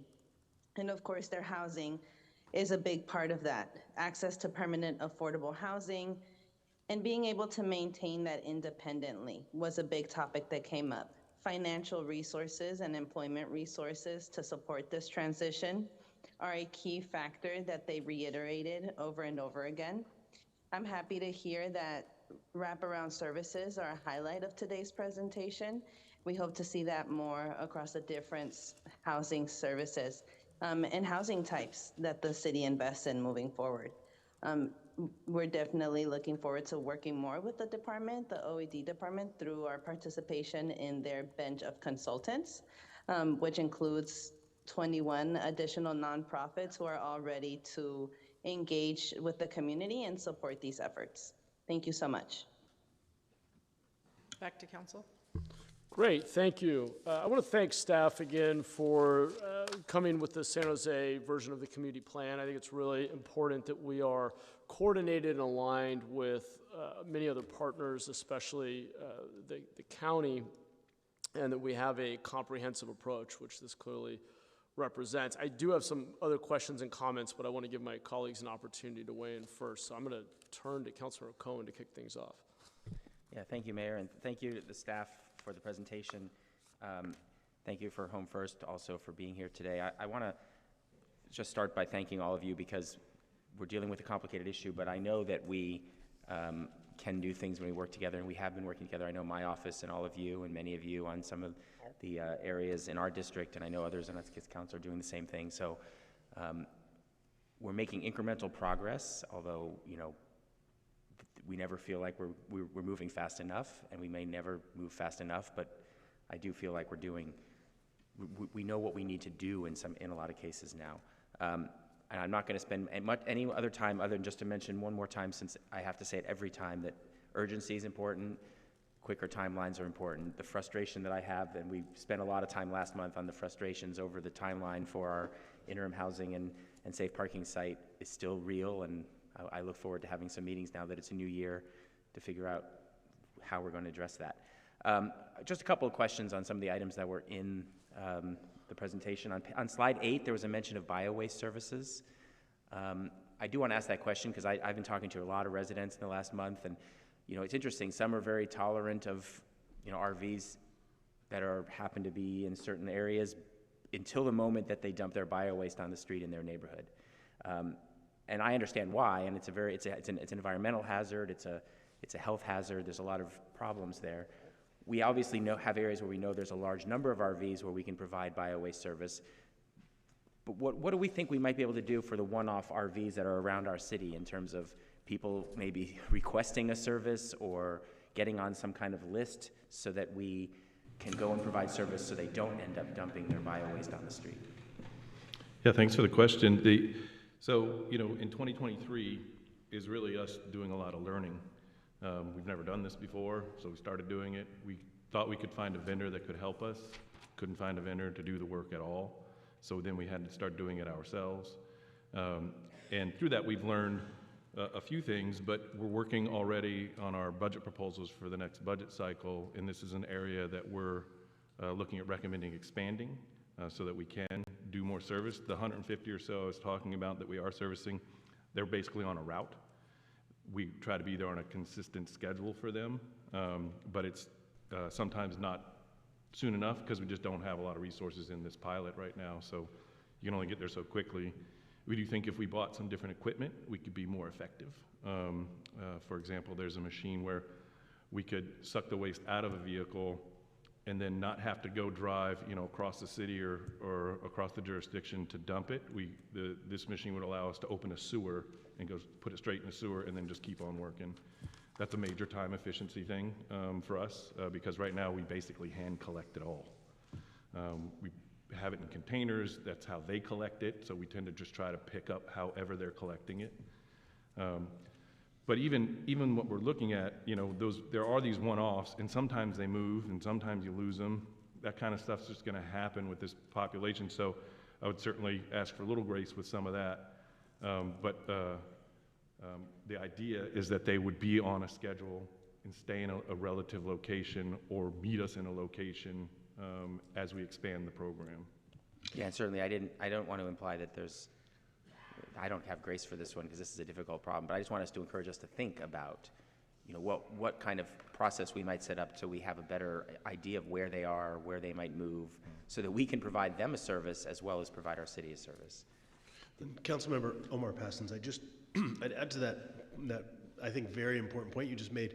One of the challenges in getting help in terms of folks, contractors from outside, is how scattered and dispersed vehicles actually are. So the notion of that one-off actually creates some challenges. And I know we've got an item coming back to council later in the month, but I think that it's a useful flag that you make, that we come up with better approaches for management on street and ideally off street that will allow us to take a sort of a more proactive approach. Yeah, and I think the point here on this issue, though, is that this is complicated, but these are the kinds of things that make this much more challenging with the public. I mean, I think there's an in-between from the two different extremes, which is, all homeless people need to be hidden somewhere, versus, we're just going to be tolerant of it anywhere. But there's a middle ground if we're able to deal with these significant health and safety issues that occur. And I go back to also comments from, I think her name was Mary, I'm sorry if from Hensley neighborhood. I mean, I hear this from neighborhoods as well. Look, it's okay until the person runs naked and screaming down the street. It's okay. I mean, I've had residents tell me about somebody sleeping on their porch, people looking in their windows. And if we don't somehow coordinate as well with the police department about responding to those situations, the whole community becomes tainted by it, and our entire efforts will be seen as inadequate. And so I don't have an answer to this, but I think we need to consider it. And it was also flagged by the comment, a note on your slide 6, which talked about being welcoming to everybody and at community centers and libraries. I think that's wonderful. I think the problem is that people see an RV parked in the parking lot of the community center 24 hours a day, and they automatically associate that with being unsafe going to their community center. And we need to figure out how to communicate what's working and what isn't, who's safe and who isn't, but also deal with the situations when things aren't safe so that we can be welcoming to the people who are safe. And I'm not, again, no quick, simple answer to this, but these, as I talk to people, these seem to be the big concerns. There's an association with, there's people over here with I'm unsafe, and we're not going to solve that problem as long as we don't address the people who are truly unsafe to the community. So again, just a just a thought that I think we have to consider as we move forward. But thank you for the report and for the work you're doing. Great. Thanks, Councilor Cohen. Appreciate those comments. Councilor Jimenez? I thought it was further down the list. I just have a few questions. They're a little sort of scattered.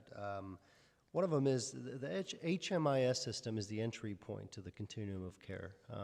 I think I saw on one of the slides that there's 2 library locations in which, I guess, an entry point, if you will. Can you tell me a little bit about, is it just like a computer that's set up? Is it a physical person that's there sort of assisting with the plugging in of information? Or?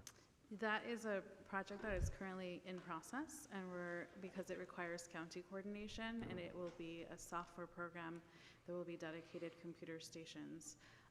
We recognize that there will be tech access and navigation support, so we're actually in the process of coordinating that with Omar and the team to make sure that it's integrated with the privacy concerns and the tech support and broader county coordination. But would it simply be a station, and if I'm unhoused, I'm there, I want to plug in, if you will, I go there and enter my own information? Is that No, it's for people who are already enrolled, and that intake happens with service providers that are trained and have the staff to be able to do that. So the library will be providing access for people already in the queue to check on notes where they are in the queue, referrals for case managers, support, social services supports, and making it easier for them to follow up on pending items. Okay, so it's not an entry point, it's just a place where they can sort of check where they are in the queue, if you will. Correct. Okay. Has there been any thought around the value of creating an entry point? And if that, I mean, I'll give you an example. I don't know if it's changed, but sometime back I had a conversation with the administration at Kaiser, and they see a lot of homeless individuals, right? And they, along with several of the other hospitals around the city, and I asked if there was an entry point or someone at that hospital, a non-county hospital, that was plugging people into the system that they're seeing, frequent visitors to the emergency room and such, and they said there wasn't. I'm not sure if that's changed, but that's sort of where I'm going with my question. I'm just wondering if there are different points throughout the community in which we can create a space in which folks can get plugged into the system. Because if they're not plugged into the system and a number, if you will, within the HMIS system, it seems to me that they're not in the queue for anything, and they're just not on the rolls, if you will. Does that? Part of that is we're partnering with the organizations that do that entry point and intake process. One of them is PATH. They have services on site at King Library as part of our partnership with the housing department. And so through that, we refer them to people that can provide that and do a warm handoff.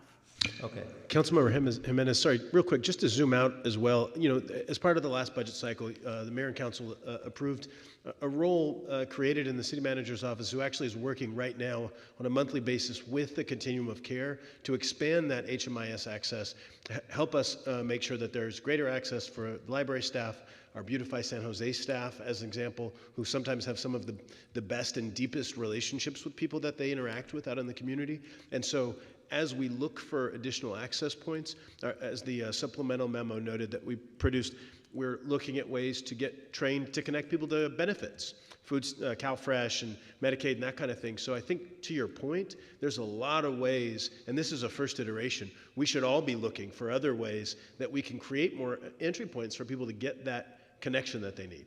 Right, okay, thank you. The other question I had is, you know, I'm not, there's been a mention earlier about the police department and their interaction with some of the unhoused. I'm certainly not, I don't think the police need to be interacting with every person that's unhoused, but I would admit, and I think it's important for all of us to acknowledge that there are situations where we want the police involved. And so have you all thought about what that framework looks like as it relates to police engagement, and to the extent anyone from the police department wants to sort of, you know, chime in, but any thoughts on that, on how that interaction, you see that sort of taking place, and whether it's missing now and how we can sort of integrate that into some of the work you're doing or not? Or? Yeah, Councilmember, so it's a great question. I'll say this. Part of what you all called for in the last budget cycle was to really aggressively focus in on ways that we could better address aspects of the crisis, and one of those was the establish of focus areas.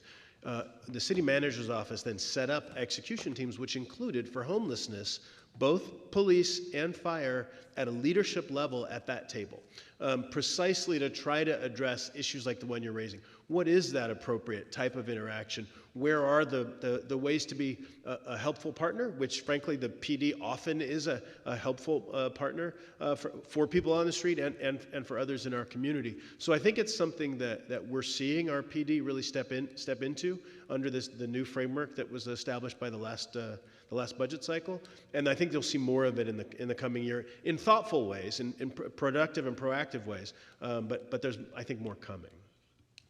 All right. Just for the sake of not digging a little deeper in that, I think that can go a lot of different directions. So I'll stop with that question. The other, we have Rue Ferrari and Monterey Burnell EIHs in my district, and we were just told on December 21st at the CAC meeting that essentially the waiting list had been zeroed out. And so what I'm curious about is, what are we doing to make sure we're continuously flowing and filling the pipeline of folks in the waiting list, so that way when something pops open, they can actually plug in? Is there any thoughts on that?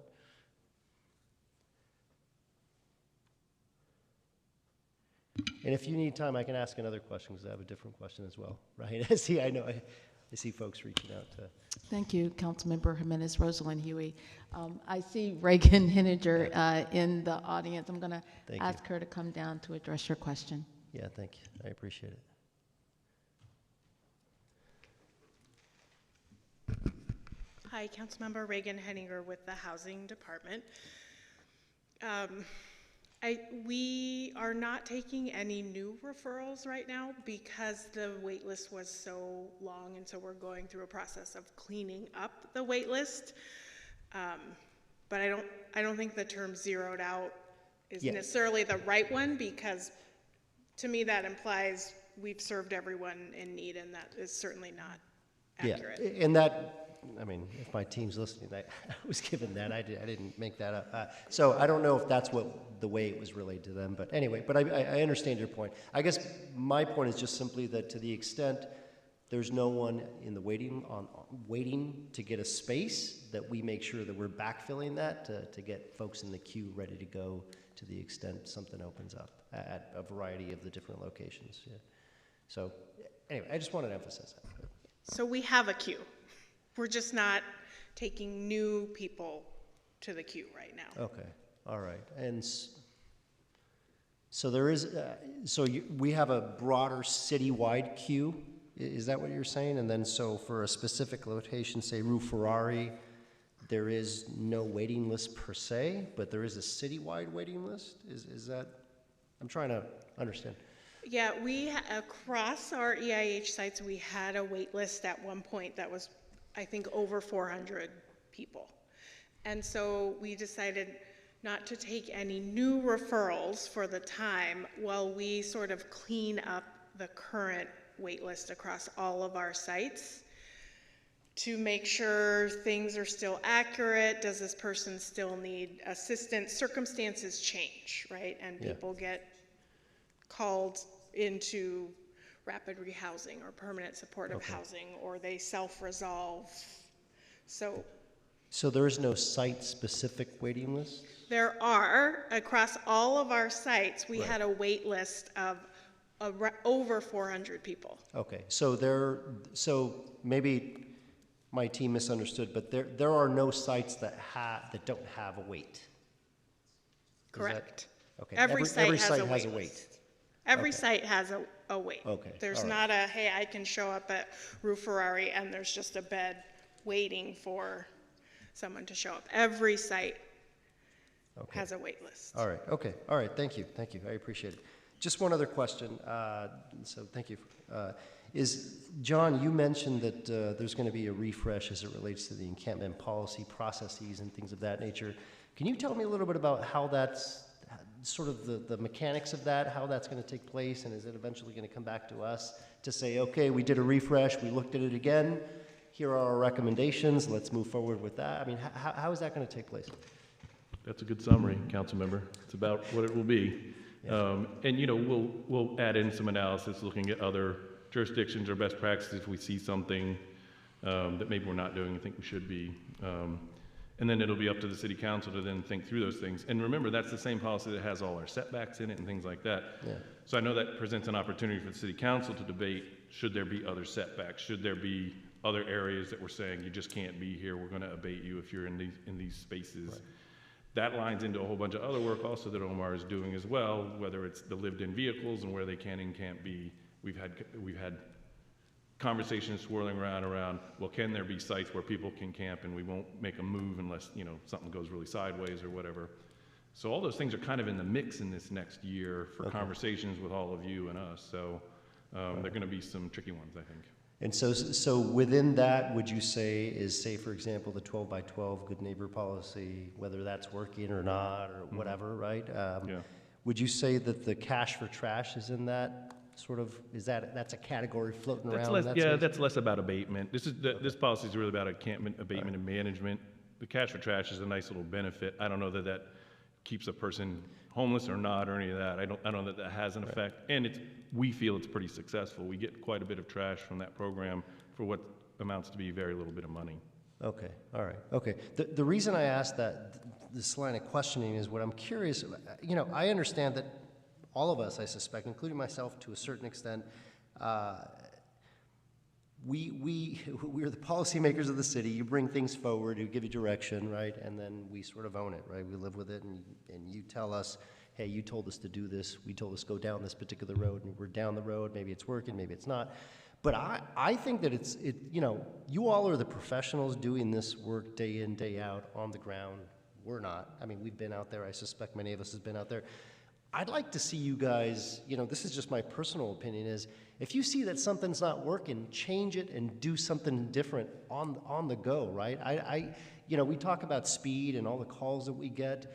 I would like to see a sort of framework in which you all are doing X, you realize in the field it's not working, you then go do Y, right? And sort of have this evolve in real time rather than, you know, you conduct the analysis, whether it's working or not, rather than come back to us again, and then we send you back out, and then, you know, like a year's gone by, you know, and so I just wonder if there's a way to fast track some of these changes that you all are seeing, right, as trusted sort of stewards of what we've directed you to do, to go out there and make these changes as you see appropriate live, rather than have to come back to us time and time again.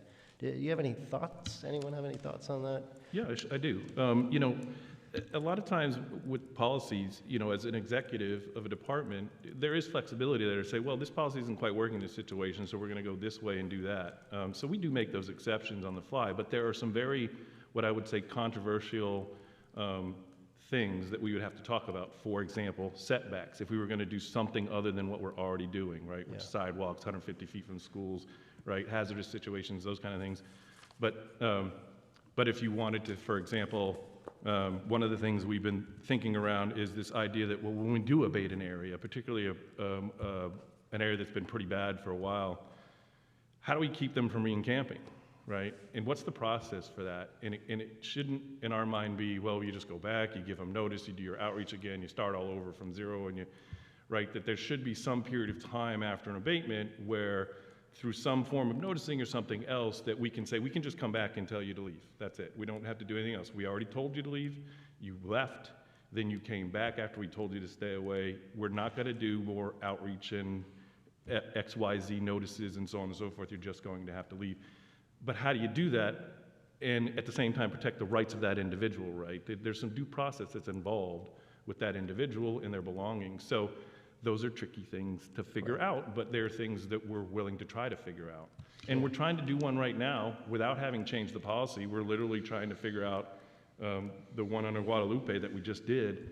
How can we go back there and fix a problem that's starting to reoccur without having to go through the whole process again? So that's just one example of the kind of thing that we would try to tease apart and come with a better solution, a more flexible solution.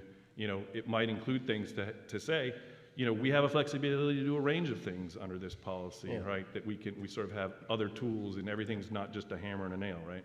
Yeah. And Councilmember, I think the one thing is important to add is that there are other other parts of our sort of system that need to be reevaluated at the same time, right? So like we have some programs that were set up during the pandemic, made sense when we had like urgency in the moment to do something, but maybe, for example, we don't want a policy going forward where people are, in cloverleafs or right on the edge of like high-speed freeways. Our Department of Transportation has an action and outcome in this plan for getting to 0 pedestrian fatalities for unhoused folks. Well, that's real hard to do when you have a policy that involves something we needed during the pandemic with regard to like where we were going to allow certain sites. So I think all of this in the context of alternative places for people to be, being thoughtful about investment, which is something all of you as you come into the next couple of months are going to be spending a lot of time on. What do you want your investments to go to? So it's important to realize, as John noted, it impacts encampment management, it impacts things like the SOAR program, it impacts things like our lived-in vehicles, and we've got to address all of those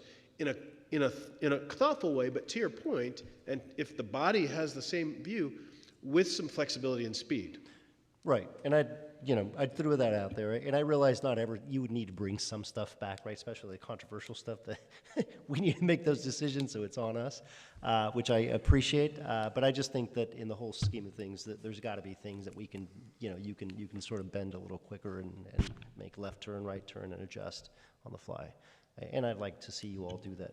I'd love to hear what my colleagues And I say. appreciate that. And if I wasn't articulate enough, and I don't want to sound like I'm going rogue, I do feel I have some ability to do what you're asking and be more flexible and switch things around within the framework that we've agreed to and you've agreed as a policy. Good, okay, perfect. And it's a comment, the last thing I would say, and this is probably a controversial comment, but I know there's laughter as I say that. But the cash for trash, I wonder if that because the explosion of garbage around our city is one of the prime complaints I get. I'm sure many of my colleagues get that. And I wonder if I've often wondered, and I don't know the answer, but I'd love to hear your thoughts or even my colleagues' thoughts, if the Cash for Trash program creates a perverse incentive to keep a lot of trash nearby and just fill the bags and get paid. And I'd love to hear what folks think about that. It may, but if it does, as long as we're picking it up on a regular basis, it shouldn't be a problem, right? The trash will have been bagged, which is what we want. Right. We don't have to bag it. We don't have to pick it up. It's ready. We just pick up a bag and we move on. So I think net, I wouldn't see it as creating a lot of extra trash in the community. You'll see the green bags. I'm sure everybody sees them. When I see those and I see that around it looks pretty clean, I think, okay, that's working. We just need to pick up the bags on time and that's it. Well, I often wonder about the money spent in giving the cards out or just, compensating them for the trash, how that compares to us going out and picking up trash in those locations. Are we spending more there, or are we spending more actually sending out a garbage truck? Yeah, well, we get by pretty cheap. It's $5 for a big bag of trash. Yeah. Think about how long it takes you physically to do that, just picking stuff up off the ground. That's better than any labor rate that's way cheaper than any labor rate we're going to charge. Okay. The hoarding of trash is something that comes to mind for me as it relates to people never truly getting rid of it because it just... Anyway, that's all I would say. I said it was a little controversial. Vice Mayor is worried you're starting to hoard the mic. Yeah, so sorry about that, Vice Mayor. There, I'm done. Thank you so much. Thanks, Councilmember. Appreciate the thoughtful questions. Councilmember Dewan? Thank you, Mayor. Thank you, staff, for the report. It's very clear that we do not have enough bed available out there for our unhoused residents. Because of the not enough bed, we're not able to enforce the existing law that we have. And the impact on businesses, residents, parks, waterways, schools is just atrocious at times. Not to mention that we're not providing enough safety and aids to our unhoused residents. I like to see our staff prioritize temporary housing and increase the shelter capacity.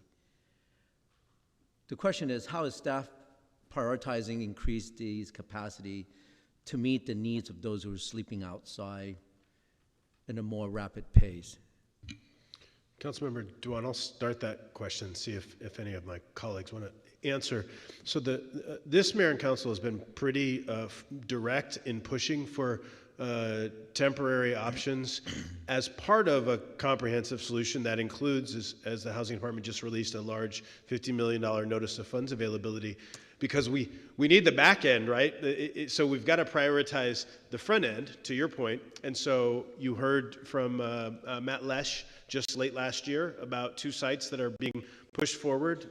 You and your colleagues from the council said, hurry up, gang, let's see what we can get going. And you know, as always, Matt Lesh answered the bell, and his team are working hard to push that forward. So I think we are pushing forward on emergency sort of temporary options, while working with the county in partnership on ways to increase their relationship, getting into coordinated entry so that we can get people out the other side, so that we can reuse those seats and get people permanently housed. So we're trying to do both to increase.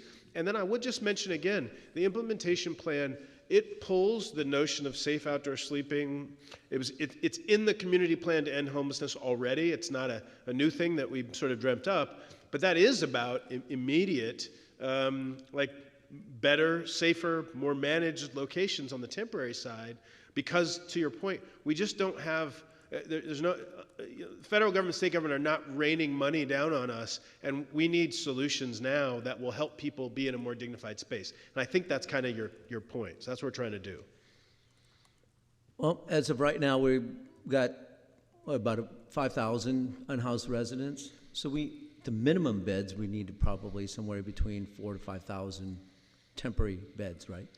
Well, so the good news, council member, unfortunately, and this is not a lot of good news in this situation, but with 2 to 1 people entering the street versus exiting, it's not merely just let's add 5,000 beds. What we really need to do is add more beds, to your point, add some more permanent, but then slow down that front end, right? We have got to slow down the front end. So, you know, the mayor stepped out last year with the council and said, get us more safe opportunities as soon as possible. That helps get people out of these unsheltered locations, but we've also got to slow down that inflow. Otherwise, we'll aim here and the mark will be over here by the time we get there. Right, and I think it's just that it seemed like we putting a lot of money into permanent housing, right, supportive housing. Now, according to your chart here, I believe that on attachment A, we were able to regionally house 8,856. And your goal is to regionally to house 20,000. So let's round it off. So there's 11,000 unhoused residents that we're trying to permanently, you know, create some type of housing. So at the price of $1.2 to $1.4 million, let's do the quick math. I think it's probably will need somewhere between $15 billion. That's just building it. That's not including any supportive services on top of it. Where do we get that money? And how do we sustain that model? So I'll start and then see if Rosalind may want to chime in. I think it's important to understand, A, that we're not doing this alone, right? So there's a regional measure of funding that comes to bear, but also many of the people who get permanently housed in a lot of different ways. You heard from one service provider. They all help people connect with family who have permanent apartments and rooms they can live in. Some people actually end up living with others. Roommates, co-living, that kind of thing. So it's not just, we need those new permanent supply because the market can't support somebody making, $0, right? So it isn't, it's not the math that you described. We can't just say, let's take this top end number, apply it to every single housing opportunity, because there are more different ones. I don't know, Rosalind, if there's anything you want to add to that. I think the only thing I would add to that, Councilmember, you're absolutely right. It's going to take a lot of money to permanently house our residents and from various funding sources. And to that point, I will say the proposed regional affordable housing measure is going to be critical, not for just our region, but specifically for the city of San Jose, where we could get $1 billion for affordable housing. So to the extent that, that measure is supported and passed by the voters, is really going to help us move the mark in actually adding many more new needed affordable housing units for our residents. And just want to add to that, it shines a light on how important it is to take as many and help as many folks get jobs. And they may still need affordable housing, but maybe at a higher level of affordability, so that it's not as deep a subsidy, and all the other benefits that come from that. Yeah, and per Omar, a statement, for everyone that we help, let's say 11,000, there's 2 more coming, right? Just time by 2, there's 22,000 more coming. It's mind-boggling that the amount of money we spent, and it will never solve. So according to your model of supply, right, safe sleeping should be number 1, emergency shelter, and then interim housing. And then from there you work towards supportive housing, and then somewhere affordable rental housing, and then home ownership. But to prioritize number 1, I believe, has got to be get those unhoused residents off the street. And again, maybe I'm doing too much math or fuzzy math in my head here, but it just seemed like it's unsustainable. And another question I have for you guys is the EIH, Emergency Interim Housing. We build it, we put unhoused residents in there. The city actually provides services. Are we getting reimbursed from the county for what their responsibility of, all the services? So there's a couple things I want to say about that, Councilmember Dwan. The first is just on that continuum we put in the implementation plan, just so that there's no confusion. That is actually not a ladder or a rank order. It's a 2-dimensional image, so we had to lay them out some kind of way. It's not intended to prioritize the ones on the left side of the page over the ones on the right side of the page. So just to be clear, that was not what, that's just the only way we could represent it. But as to your question about reimbursement, I think it's useful to know that the county currently funds the vast majority of temporary housing in the city of San Jose. I mean, we have taken huge swings at upping that, over the last several years. But the entire Bacardo Center operations, et cetera, right? There's a lot, or maybe not entire, but my point is the county is doing a lot of work in the city of San Jose, and our work together around finding additional ways to partner with them, to get their support, to get the managed care plan support, is about shifting and supporting a combined model. So we are trying to get to more participation, but right now there's not a reimbursement currently. So I see there's a balance, right? If we put too much effort into supportive housing, permanent supportive housing, then we're not able to get unhoused residents off the street. The opposite, same, but I think there's got to be a balance. In order to get the unhoused resident off the street, apply the existing code and laws that we have, and then we help the unhoused resident onto getting training and job placement and permanent housing. I just want to make it clear, it's to me, when I do the math, it's unsustainable. I have one real quick question for John. I know that 90% of our problem or more is from residents who are dumping, or businesses who collect garbage and dump it out there in the street. And it's costing us millions of dollars.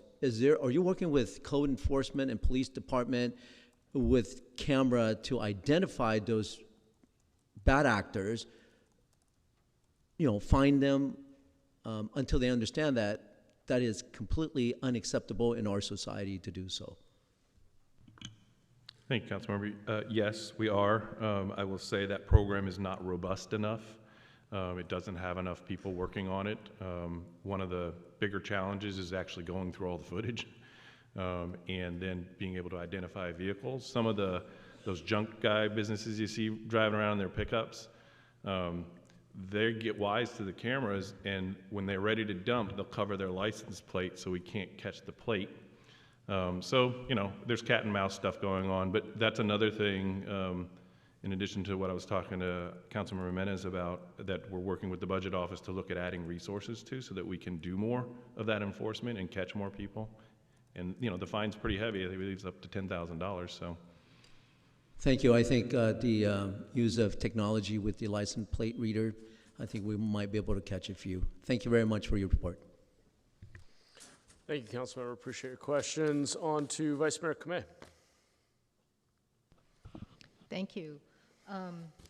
You know, I know that it's already been mentioned about how complicated this all is, and I want to say I'm really impressed at how everyone has kind of come together, really trying to get it coordinated.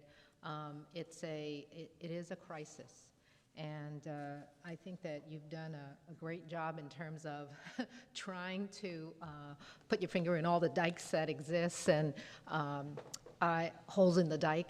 And so I want to say thank you, because, you know, I know that it's not perfect. Guess what? It's never going to be perfect. but I think that we're moving towards an area where perhaps we can see some relief. I think that even with the $1 billion, you know, potential measure coming down the line, I don't think we need to. I don't think we should be satisfied and say, oh, well, with that, oh, yes, there'll be more resources. But the problem is so big, and there are so many people who need so much help. You know, I think that it is complicated. I'm looking forward to understanding which of the pilot programs were most effective. I think that the creativity of the staff to try to address, like the bio-waste and other things, has been really good. But I do think that there are some things that perhaps have done really well, and other things, maybe not so much. So I'm kind of looking forward to hearing, as we move into budget, what are some of the things that give most bang for our buck? Because I think that Councilmember Duan does have a point in terms of sustainability. You know, if we keep taking it out of the general fund, we're just gonna, you know, run out of money. and then we'll have to make choices, right? And not that we're not gonna make choices this year, but certainly, you know, we're probably in a better position to be able to look at some of the pilot programs. So I look forward to that. You know, I'm wondering about how it is that, as you, in your attachment B, talked about this being leveraging the one team approach, and how, you know, definitely the city does their thing, and the county and the nonprofits and others. How do you prevent duplication? I was just wondering.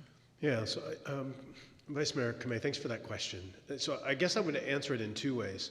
The reality, unfortunately, is that for a lot of the services that we need, I had lunch with a youth provider yesterday.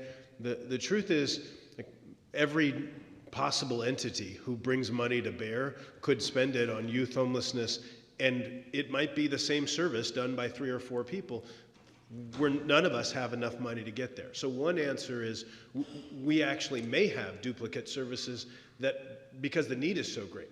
Yeah. But I think maybe in alignment with your question, one of the things that is borne out by, for example, our housing department coordinating with the Office of Supportive Housing and our planning department is working together to move efforts around affordable housing forward in an efficient way, so that there isn't a duplication of effort, it's a combining of effort. Right. And on the city side, even though we have all those relationships, it's important for us to know, for our parks folks to know what's going on in our public works, et cetera, because there may be areas of synergy. And that's what this allows us to do even more of. It's been happening already, frankly, across our departments, but this just allows us to do a bit more. Yeah, great. And then, you know, I will say that I don't hear a lot about what the county public health is doing. You know, they may be doing something, but when I hear bio-waste and I hear other things, I'm thinking that's a public health hazard, right? So you know, I kind of see the absence of some entities. We have our nonprofits, we have our city, we have our county, but certain departments seem to not be, maybe they're just not that visible, but I think that becomes important, because in terms of looking at the entire scope of what needs to be done, to me, when we're dealing with bio-waste or needles or what have you, that's a hazard. And Vice Mayor, I think that's an excellent opportunity for the relationships that you all have to actually go even further in having some of the conversations that we continue to try to have at the staff level around things that frankly exactly like bio-waste, around regionalized solutions and that sort of thing. But I think that's a place where our one team as a city is even more expanded and includes city staff and our elected leadership, also able to help our other partners know that we need help around that issue. Yeah, and then the last thing that I'll talk about is what our speaker Mary talked about in terms of the role of the community. And I know that many of us receive different kinds of complaints. We also hear very good stories of community members wanting to do something. And I think that perhaps you have some stories out there in terms of what are some of the things that are going to work when a community member says, oh, I'd like to help or, assist or, do something to help the unhoused, right? I have friends who, volunteer, and I think that that could be one thing, but I also think that there may be something that we could do with either homeowners associations, neighborhood associations. I know that the mayor is working with different neighborhood associations throughout to get them to a higher level of engagement, because it isn't, for me, it isn't just, oh, I'm going to complain and say, I don't want this, I don't want this. As a community as a whole, this is going to be with us for a bit. And I think that, we need to kind of look at it a little bit broader. So I put that out there for you to think about, and certainly I look forward to any of your stories in terms of what could community members also do. Thank you. Thanks, Vice Mayor. Appreciate that point. Councilmember Batra.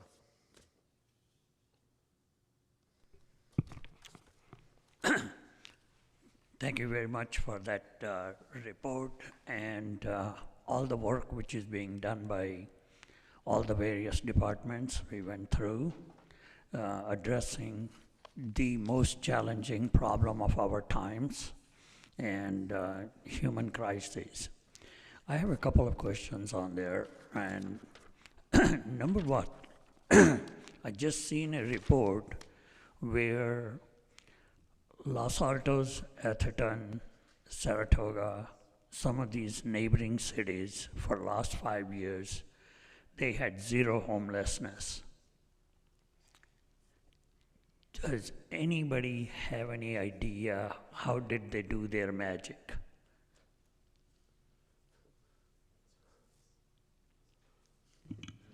I don't have an answer for how they did their magic. I would just say, though, those two cities combined aren't even the size of one of your districts. So this is a big city. We have big city problems. Those are small towns, less issues. That would be my guess. Yeah, there were 5 cities, and all of them are very affluent, and they have zero from 2019 to 23, where the data was shown. So, Councilmember, the only thing I'd add to that, is the reality is that each of these cities, each of the 5 you mentioned, have their own unique manners and ways that they address this issue. At a large scale, a city the size and breadth and economic inequity of a San Jose with a, frankly, usually very robust and bustling economy, it just creates challenges that are just different as in an order of magnitude from these small towns that John is mentioning. So I would say our push is to focus on the solutions that you all as policymakers are providing, are looking for in direction, and that we as staff are really trying to make happen. Yeah, I think that would be a pretty good answer, except that, instead of speculating, I would suggest that you please contact them and learn that and bring out to the policymakers if they have found a magical formula to do that, instead of just speculating that they might have done something which we have no clue to, and the policy doesn't apply to San Jose because San Jose is so big. So I would suggest that you please try to contact them and see what the validity is of that data. Councilmember, I'd be happy to schedule a supplemental time to connect with you because as it turns out, we do spend quite a bit of time talking to many of the cities and regions around the country who have gotten to functional zero. That's not a new thing. You mentioned a few fairly wealthy communities, but would be happy to make additional time to come and share with you the evidence base that exists for the communities who have gotten to functional zero. It is a thing that exists, so happy to talk more about that afterwards. Right, because our goal is to get to that same level of zero, and we'd like to do that. The second part of it is that do we identify that when we are making these people move, today we have 4,000, we had 4,000 last year, or 3,800 last year. Do we identify that how many of the ones left over today's homeless were the homeless last year as well? Or we just have total numbers and saying we had last year 4,000, this year we have 4,500. Yeah, so this many more must have come in to the thing. Or do we have more identifiable information to say the last year's 4,000, we successfully migrated 2,000 out of those to permanent housing or temporary housing or whatever? Do we know that information? Yeah, Councilmember, what you're asking is sort of, it tries to, I think not intentionally, but provide like a look for mathematical precision in something that's not very precise. And here's what I mean. We've got a combination of things, right? So if in any given year, not everybody who experiences homelessness is in the homeless management information system. And in fact, the data that you're referring to, which is historically an undercount in any given community, it's based on going out and counting. It's not based on what's in HMIS, right? So the point is, this notion of do we know who was there last year? We have information about chronic homelessness from year to year, so we know that some people were chronically homeless and been on the street for more than a year or well, there's two pieces of the definition, but the point is we know who some of the chronically homeless are. We know some of those numbers, where they're going, but whether we can identify an individual human at the policy level, I think really what we could do, again, is share with you the buckets. We could say to you, the number of chronically people experiencing chronic homelessness in San Jose has done X over time. The number of new entrants to the system has done Y over time. So those numbers change, and we can share that with you. But I don't think as to like the individual at the location that you have in mind, whether we at a system level are sort of sharing that kind of information. So, Omar, the issue is that we have 4,000 people today, and we keep talking about that we're getting 2 for each one we move out. Neighborhoods do not believe that we are in San Jose creating 8,000 or so more homeless from our own city. So the concern is that the city needs to move all these 4,000 to the sheltered environment. And the question would be is that whatever number of local people are becoming homeless, we really want to have the policies to prevent that homelessness. And the ones who are not San Jose one, we may have to do something else. So the idea is to find out how many of the locals we have moved up, how many of the new locals have become homeless, and how many are not local. I get the generic answer that most of the homeless are local, but the community doesn't believe it. So I think we need to find a better way of getting this data so that the community can be all aligned to give you the help. I may come across here that I don't support the homeless. I'm trying to find the ways to make community to be more supporting of the homeless. Currently, the way things come across, we talk about homeless, yes, they're suffering a lot. We do want to do everything possibly for them. But the community people, you heard about the bio-waste being dumped here, this happening. We do not talk about enough about what we are going to do about the neighborhood where we are putting these interim housing or where the camps are there, how we are going to make our services satisfactory to the community. And I think whenever we talk about any way of taking care of the homeless, we should equally well stress about what we are going to be doing around the neighborhood, in whether they are in encampments, whether they go into the safe parking, whether they go into there. We need to be looking at it comprehensively, not talk about we didn't have a budget to do the cleanup here. This doesn't work well with the community. And so as a result, I'm trying to communicate the message which you probably have heard before. When you're coming up with the new policies, John, when you're going to be coming up to the council with the new policy proposals, I think you need to hold some meetings with the community people to get their input, who have the encampments near them, who have the interim housing now, and see what worked for them, because most people support taking these people into the shelters of whatever kind we can provide, but they want at the same time, once the shelter is created, they get to see the benefit of the place being cleaner, being safer. And that feeling isn't there at the moment. And in order for us to line up all the resources of this community, which is a very compassionate community, I think we will do ourselves a favor if we try to stress that piece equally well. Okay?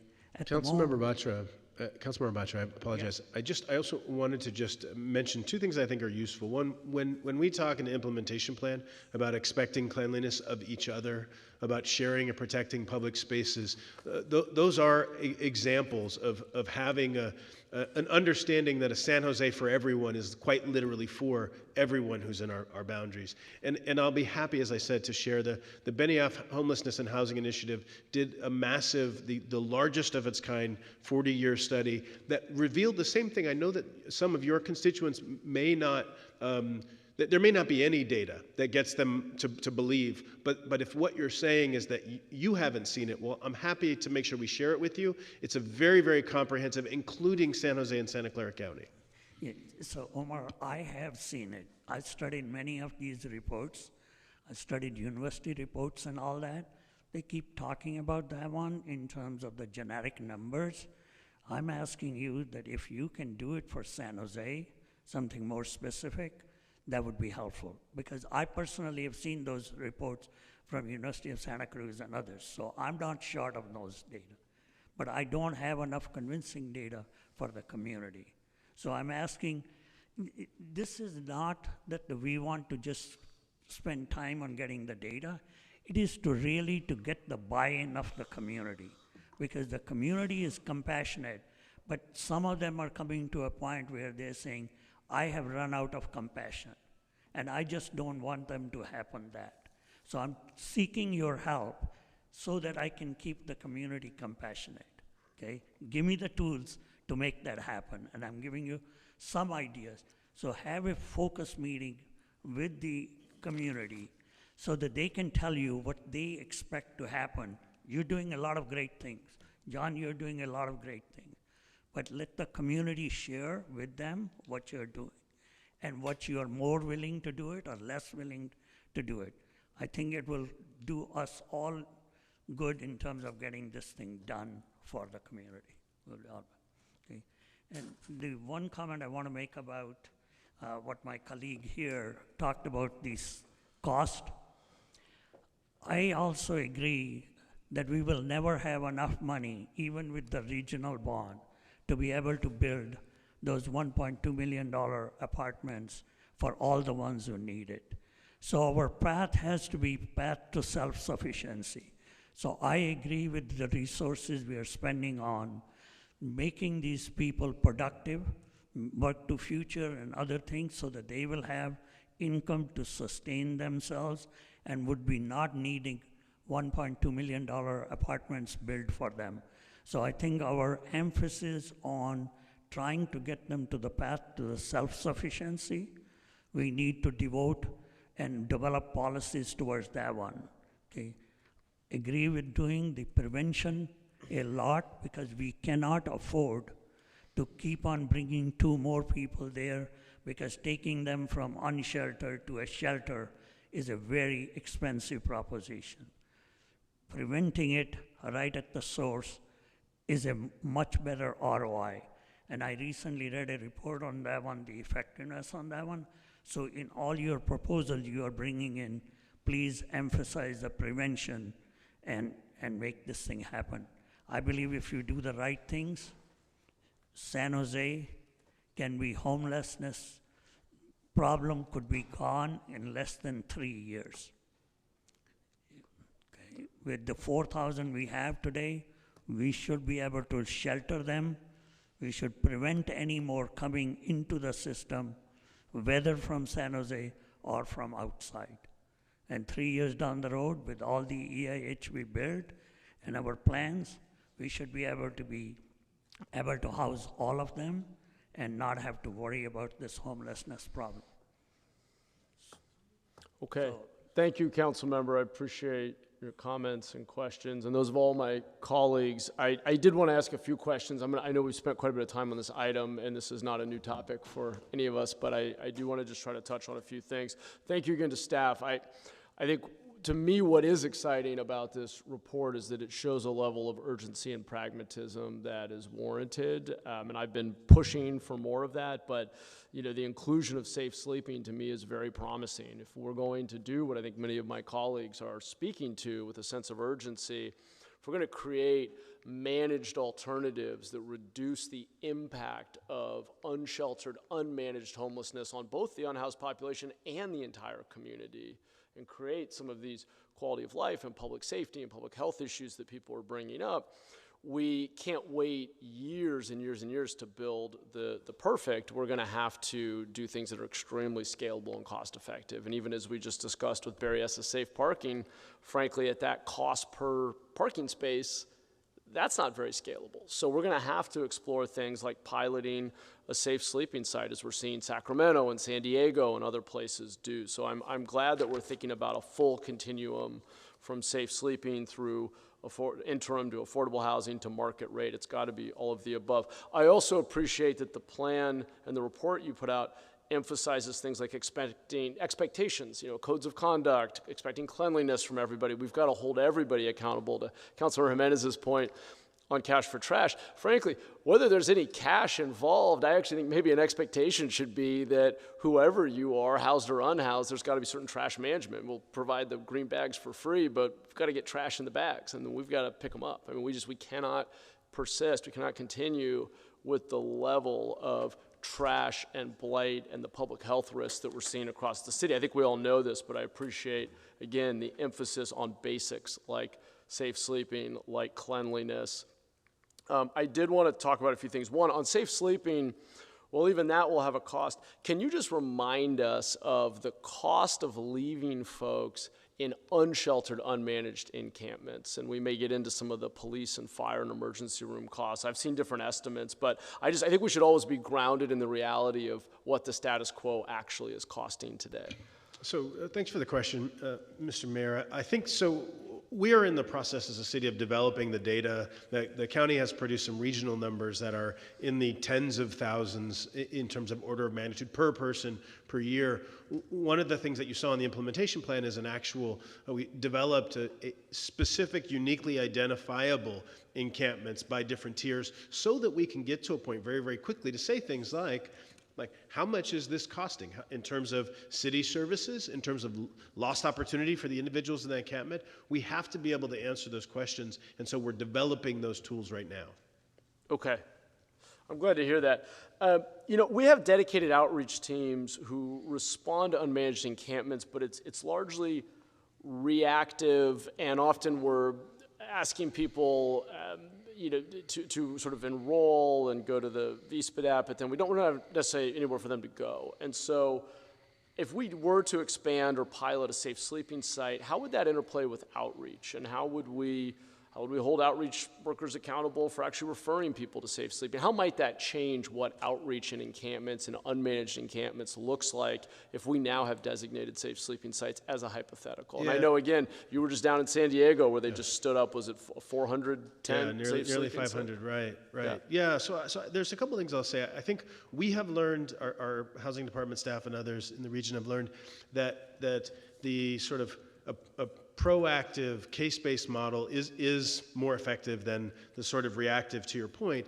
One of the things about potentially developing safe sleeping opportunities, and we've seen this in a couple jurisdictions on the West Coast, they actually will have the outreach workers who meet somebody in the field stay connected to them even when they're in the safe sleeping site and continue to provide services to help them get navigated to housing. And some people will go straight from a safe sleeping straight to housing, from the street straight to housing. So that outreach model may actually involve, and we're not doing it at the moment in terms of, we don't have safe sleeping in San Jose, but that's a way that it could evolve, is really being able to say, we want to provide the resources to our outreach teams to be able to stay with somebody right on until they get into housing, including into the safe sleeping space. Yeah, okay. On the issue of, just continuing on this issue of outreach, which I think is critical, as I understand it, our housing department is thinking of pivoting to a model that would identify specific zones for outreach workers to go to, and I'm sure there's a logic to that. But I guess I want to make sure, or I'm curious about whether or not we would maintain any reactive resources that could be deployed more flexibly as issues arise, and should we have a phased approach or more of a hybrid model than just completely pivoting to these sort of specific zones that workers would go to? Thank you, Mayor. I'm happy to take that question. So the housing department has direction from the council through the budget process to start a pilot to look at different areas in the city and to create those zones. So we're working to develop that. Honestly, I think we'll have to employ really a hybrid approach, as you mentioned. So both being reactive, we know we're always going to have those instances where we're going to have outreach workers out there responding to something immediate. And at the same time, we know the importance of also being proactive as well. Okay, I'm glad to hear that we think we'll likely have both available. On to encampment management, I'd love to hear a little more about how we are incorporating the perspectives of our police and fire departments into encampment management. It's still unclear to me how we're defining fire danger, for example, and whether or not that's being assessed. There was obviously comments about public health, which would be on the county side, and I think we should be engaging with them. Is it time that we consider high crime rates as a criteria for triggering an abatement? I mean, to what extent are public safety, public health evaluation or inputs being used to determine or prioritize if an abatement needs to happen? So let me just start and then ask John Cicerelli, and I think actually Assistant Chief Joseph is here as well and may be able to add. I will say that as part of the process that the city manager's office started with execution teams, we actually have leaders from police and fire who participate and have been participating from the get-go in the ways that we try to understand what are the impacts to those safety systems of the encampments that we have on people who are in those encampments and the safety. And I think maybe if we can get Assistant Chief Joseph to help explain a little bit about some of those challenges. So there are definitely ways that we're incorporating, and I'm not sure, I think maybe Assistant City Manager Wilcox may be adding as well. I'm happy to defer to the Assistant Chief. Hi, Assistant Chief. Happy New Year. Hi. Paul Joseph, Assistant Chief of Police. So we have participated in the meetings that Omar is discussing. I personally have, or a deputy chief or captain has. When we're aware of an encampment, an unmanaged, unregulated encampment that's particularly problematic, we do bring it to the attention of PRNS and the Housing Department. A recent example of that would be the one at Capitol in Monterey, where we had a homicide in September, and that camp has been abated since then. I mean, that's not typical, but we have had, there is crime in some of these encampments. Not every homeless person obviously is a criminal. Being homeless is not a crime, but unfortunately, some criminals do take advantage of sort of becoming part of the homeless community as a way to remain anonymous and minimize their contact with us. And that really is not only problematic for the community at large, but the other residents in that homeless encampment, because when these criminals are there, they often prey on the non-criminal residents. So it is something that we work on. We're a little reactive, frankly. I mean, we're not patrolling the encampments, constantly, but we respond to any call for service from an encampment. We had 36 homicides last year, 6 of them involved homeless individuals, and we did solve all 6. So we're going to give as much effort to a crime in which a homeless person is the victim as any other crime. But I'm not sure if that directly answers your That's actually question. helpful. No, I appreciate hearing that there's that level of engagement. I understand. I think, obviously, homicides and violence should be at the top of the list, as I think you're pointing to there. When it comes to some of the what we might call quality of life or maybe property crimes, we also have neighborhoods that are constantly feeling victimized by certain property crimes. Does that become an input to making contact or trying to better assess what's going on in a given encampment? And I do want to acknowledge your point that very often it is also the unhoused residents who are themselves victims of this crime as well. So I want to make that clear. Yes, so some of the issues, like the one that the resident from the Hensley neighborhood discussed, when that person is in a residential area, I wouldn't necessarily know where they came from or how to address that issue. But like one thing I'll say, you mentioned property crimes. We're having a real problem right now with vehicle theft coming into the homeless camps, particularly the ones in the creek. They'll take a vehicle, bring it down there, strip it, and they're gone, and they've taken the valuables and the parts from the vehicle, and they leave sort of the frame and whatnot of the vehicle behind, sometimes in a location where it's almost impossible to tow. That's a somewhat recent phenomenon, but it's becoming increasingly problematic for us, and I've brought that to the attention of the folks here, and we're doing what we can to try to lessen that. Okay. All right. Well, Assistant Chief, I appreciate you being here and glad to hear that there's a close level of collaboration with our cross-functional team here. Omar, if I could just turn back to you, just on the fire front, a real concern I have, and I think we may all, I certainly see it from out of the window of my office almost on a daily basis. In fact, in the summer, as I understand it, we have somewhere over 10 fires per day in encampments. How do we assess fire danger and make sure that we are protecting unhoused and housed residents from fire risk in encampments? So I'm going to start and then hand it to John Cicerelli. I think one of the conversations that we've had with the fire department is in light of having a way to sort of triangulate specific encampment locations and distinguish one from another, just in terms of whether we can get to, is this a location where we have 5 excessive fires over a certain period of time, as an example, and what does that cause us to do differently? We've had the fire department proactively come forward to the sort of homelessness leadership team and say, hey, we need to do some prevention work at this location to try to help stop some of that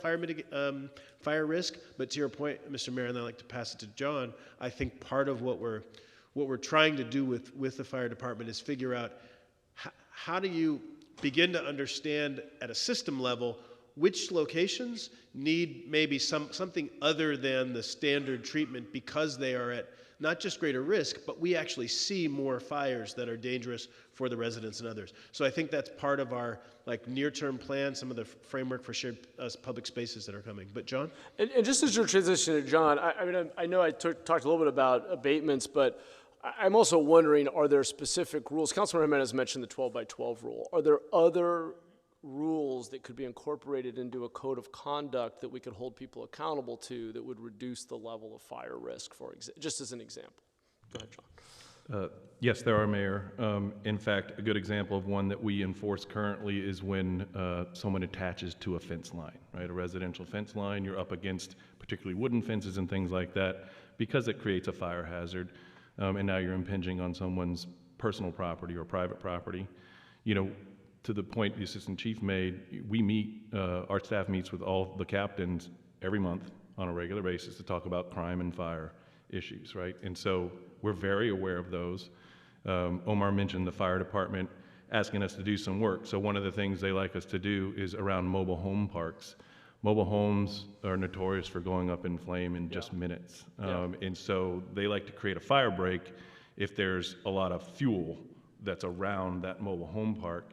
And so creating some space, that might be one that we would then say, we're going to enforce whatever, 20 feet or 30 feet off that line so that if a fire occurs in encampment, it can't run into the development. So those are the kind of things that all need extra resources too, though.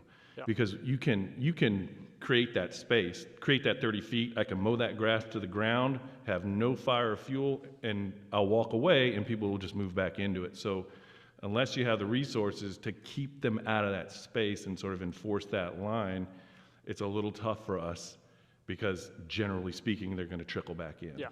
And I appreciate that point. And I think I'm asking some of these questions in anticipation of the budget process and conversations we're going to have as a council over the next few months. One of the questions I'll be interested to learn more about as we head into that is just what is the capacity that we have for enforcing basic rules, for doing abatements when necessary? How are we prioritizing? So there's quite a backlog of abatements where we deem it to be worthwhile or important to do an abatement, but don't have the capacity to do it right now. And so what does that mean as we look at our resources? Just want to try to finish up quickly with a few more questions. One is I wanted to talk just for a moment about partnerships. One, as we talk about encampment management, one of the most frustrating elements of this is when an encampment that would be high on our list for some kind of intervention or abatement is actually on Caltrans land. And then it's 6 months. I mean, I've watched this slow-moving disaster at an encampment that I drive by every day that was, a tent and a shopping cart, then 2 tents, then 3 shopping carts, then things being nailed into the trees, then open flames, now a vehicle, now an abandoned vehicle, now 6 tents, now piles of trash. And it's just been watching it for months, and we're waiting on Caltrans. So I really want to know, and I know we've talked about MOUs and tighter collaboration, and we've heard this before. And look, I'm going to be even more pointed about, Clean Water Act and Valley Water. There are stringent federal mandates that exist and are going to be increasingly enforced. And I guess I want to understand where we are in being able to be highly coordinated with the other public agencies that frankly own a lot of the land where the encampments in San Jose currently exist. And it doesn't feel to me like we are where we need to be yet, though I know progress has been made. And I do want to just say on the record before I pause and hear the answer, I actually think Caltrans and Valley Water have been increasingly engaging and willing to talk and partner with us, and if they're listening, I appreciate that, but it just seems like we still have a long way to go, as evidenced by the one I drive by every day that's just steadily gotten worse. It's interesting, the thing you bring up about it, watching it slowly grow. So that's always an issue. And back to Councilmember Jimenez's ask about kind of what other things you could do. One of the things we've been kicking around as well is the size of an encampment, that there be some limit on that, right? That there can only be so many in a certain space or area, and that when it becomes above that, it has to be abated and broken up because it can't be any bigger. Because what we have found in our work is the bigger it is, the harder it is, and the more dangerous it is for us to try to manage it. Yeah, but even John, just interrupt you because it started with the one that I just happen to be intimately aware of, though I am out every Saturday doing a cleanup, usually near an encampment. It started with 1 tent, but suddenly had 5 shopping carts with trash and belongings far beyond 12 by 12. And it's just interesting to me, are we in a position, or would we want to be in a position where we would start to actually say, sorry, we're not going to criminalize being homeless. If you need to be here with a tent and belongings, okay, we're going to try to get you into shelter, safe sleeping, interim, permanent, whatever it is. But in the meantime, you can't have 5 shopping carts and trash everywhere. You got to work with us. There's some code of conduct here. I keep coming back to that concept. I agree, but what's the consequence, right? And that really becomes the trick. So we have... Well, we can certainly take away the 5 shopping carts. I'm pretty sure they're owned by somebody else. Oh, yeah, I'm sure. And there are laws against that, but we have a quote code of conduct in the Good Neighbor policy. Forcing people to follow that is a whole different story.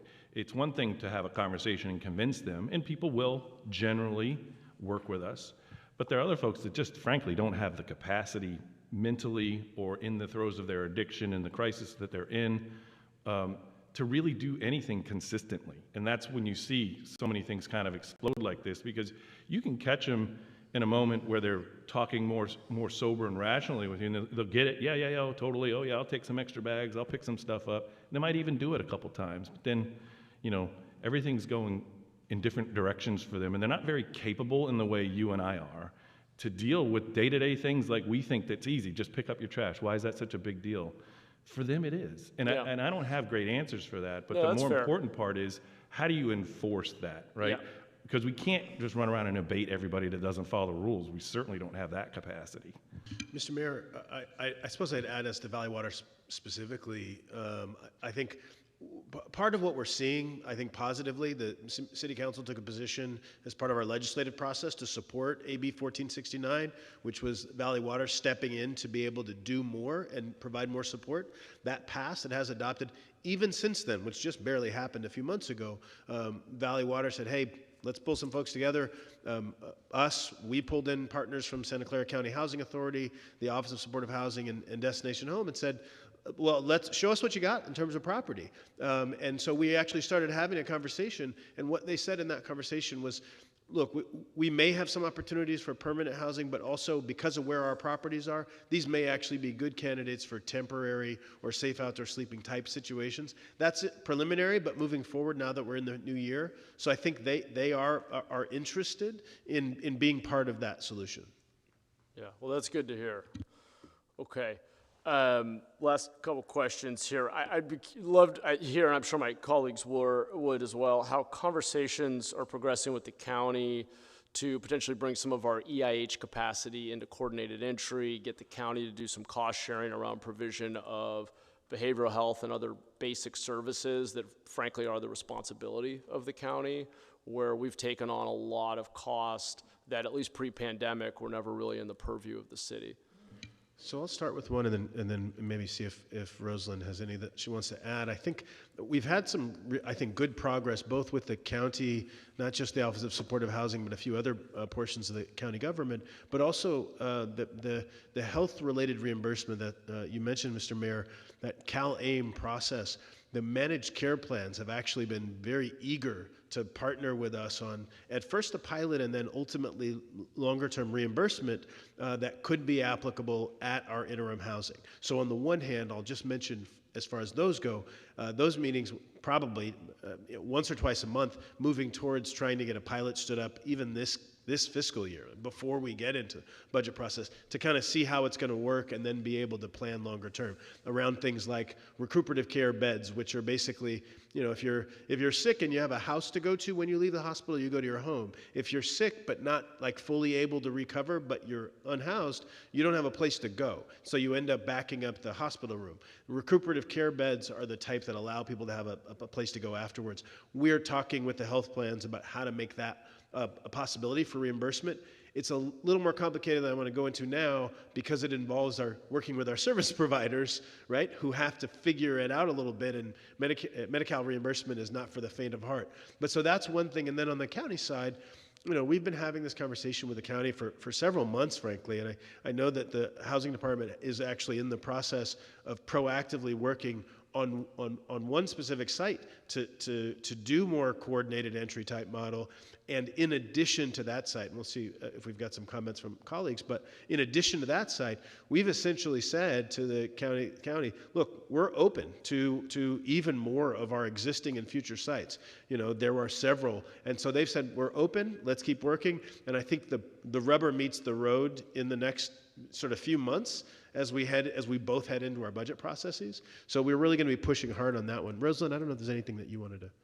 Yeah, I think you covered it, Omar. I think that the county is very interested in looking at specific sites, and we want to continue to have those conversations about prioritizing what those are in our city. So we'll continue those conversations with them. Great, I'm glad to hear that. I think that would help with some of the cost concerns I know many of us have, and it would be good to just better align and rationalize a holistic system, which is the whole point Mr. Mayor, of this plan. I did one thing I wanted to make sure that you and all of the council members really understood about that process is, although coordinated entry, there's a slight trade-off in control. Understand that we have a site in San Jose right now in Willow Glen where it uses coordinated entry. So not everybody is pulled from the immediate space right around it, but fully 84% of the people still end up being San Jose affiliated. Yep. So even if we switch to a more coordinated entry model, you can all be assured that an awful lot of folks are still going to be coming from here and affiliated with our community.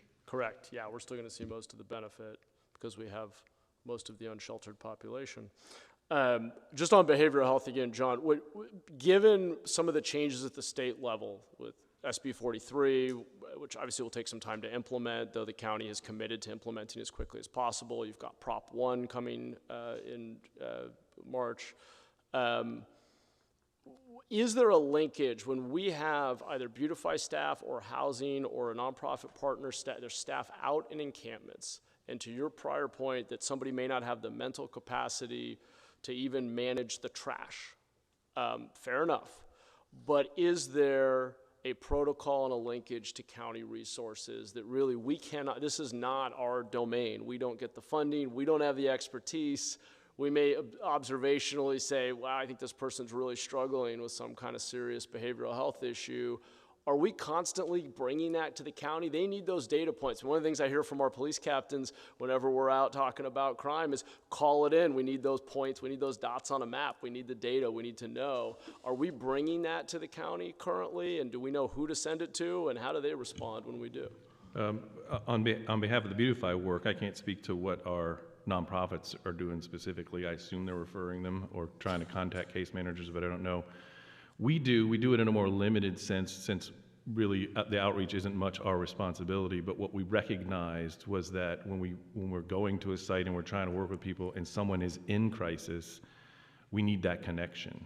And so that's how we use it. So a person who maybe has a lot of trash around is not necessarily going to be an in-crisis person. It's going to be a person that's upset, that's threatening themselves, threatening us, utilizing dangerous behavior, walking into the street, things like this, that will go, okay, this is beyond just our Beautify workers relationship. And so we, if you'll recall, a year and a half ago now, I guess, we started with a couple therapeutic specialists. Mm-hmm. And those folks know how to use the system in the county. They contact directly and say, hey, John is having a meltdown out here. I need you to come out here and help me or bring some services. What can we do for him? Because he's not being cogent. You know, we're having all kinds of issues with him. So that's how we use it, which is fairly limited, and it's not broad in the sense of, I could tell this person is struggling mentally. Can someone come help them? That's not something we typically do. And look, the county's our partner, and we want to be collaborative and empathetic, but I also want to make sure we're advocating for the resources we need given the crisis on our streets, and that we're actually tracking the impact of this. Are we actually connecting people to the service provider, the entity that's meant to deal with these issues, and are they getting a level of service or not? And I want to make sure we're making that connection. Lee Wilcox, Assistant City Manager. I would just say I think we're making it on two different levels, as John mentioned, but just from a public safety standpoint as well. I mean, I think you bringing up Proposition 1 is a good point.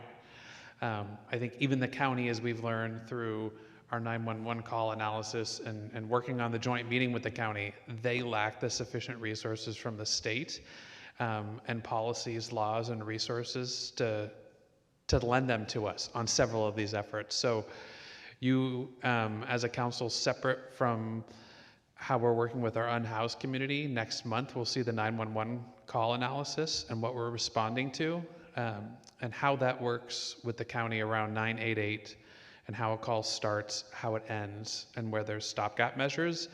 And I'm hopeful that will lend us to a better path with the county and advocating collectively with the state for those policy changes and resources that are needed.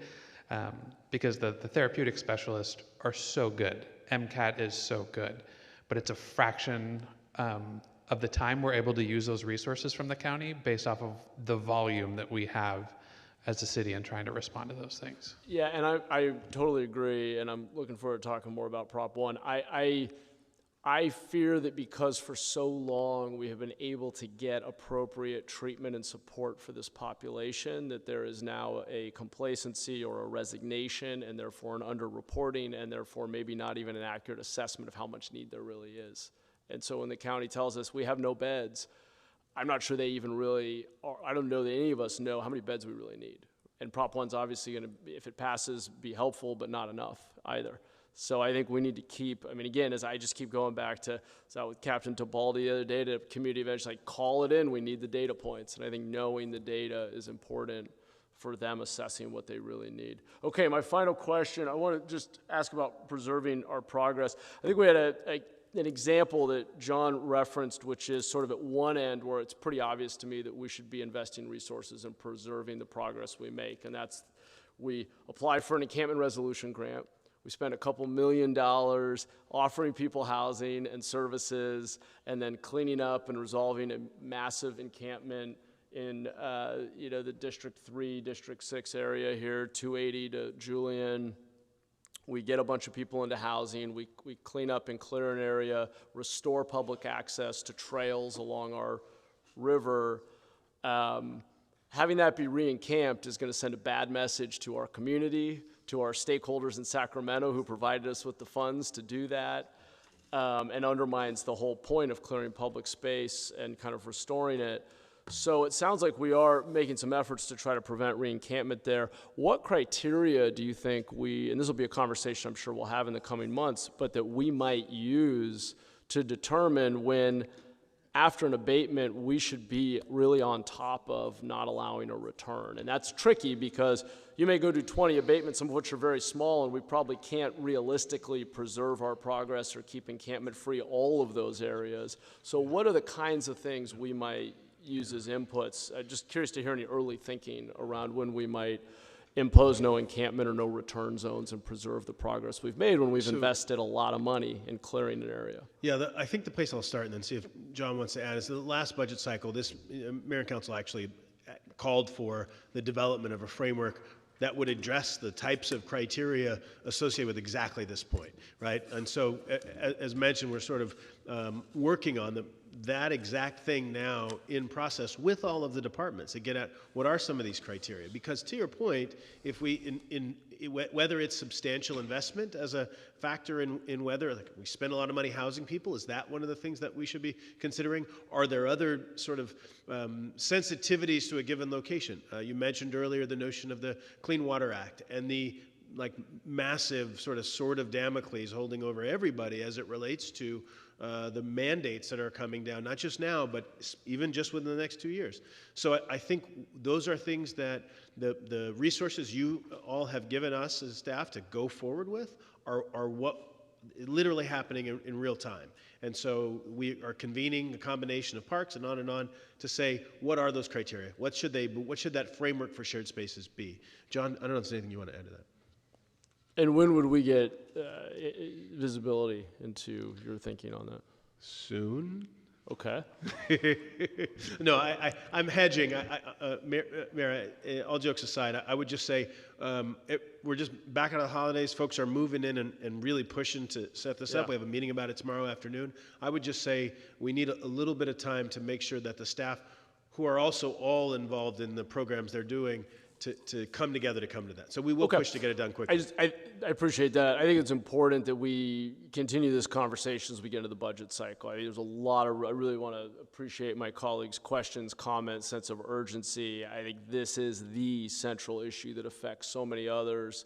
I think we're all striving to find ways to show progress, to make even meaningful but incremental improvements. And I think we're going to need your insights to Councilor Jimenez's point earlier as we get into the budget cycle. So our target is great, pre-March. Good. Okay, that's great. Well, thanks again to my colleagues for your patience and for all the great questions. I'll move and acceptance of the report. Thank you. That's what I was going to ask for. You got it. Tony, we did take public comment, so we are ready to vote.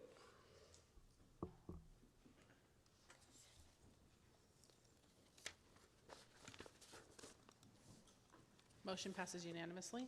Thank you. We're on to open forum, which is an opportunity for members of the public to comment on any public business, any city business that was not on today's agenda. Do we have any speakers? I have Mark, Victor, and King. King Surrender. So again, that's Mark, Victor, and King Surrender in person, and then I'll move to Zoom.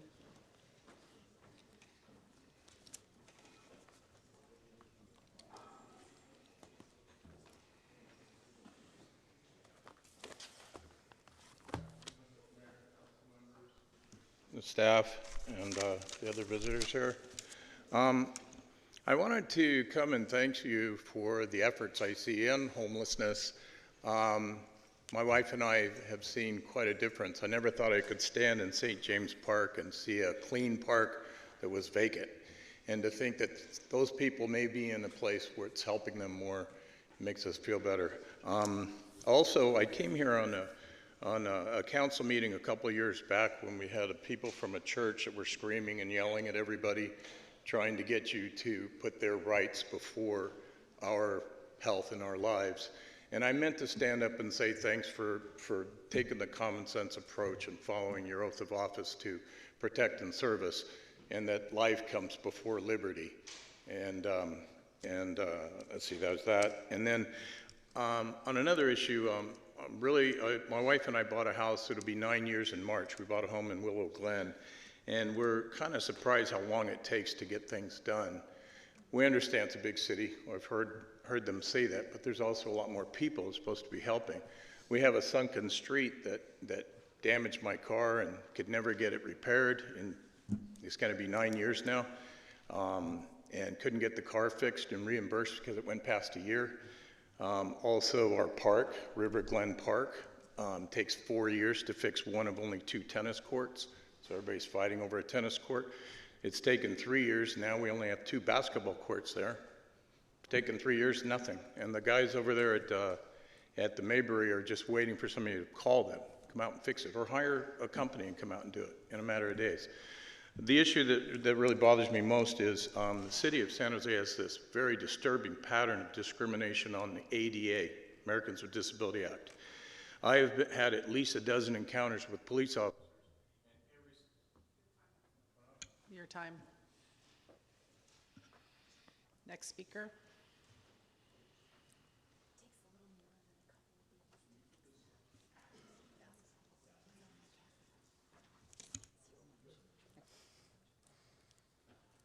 Hi, I'm Vic Niemeyer. I was chairman of the San Jose Clean Energy Commission until it sunset last month.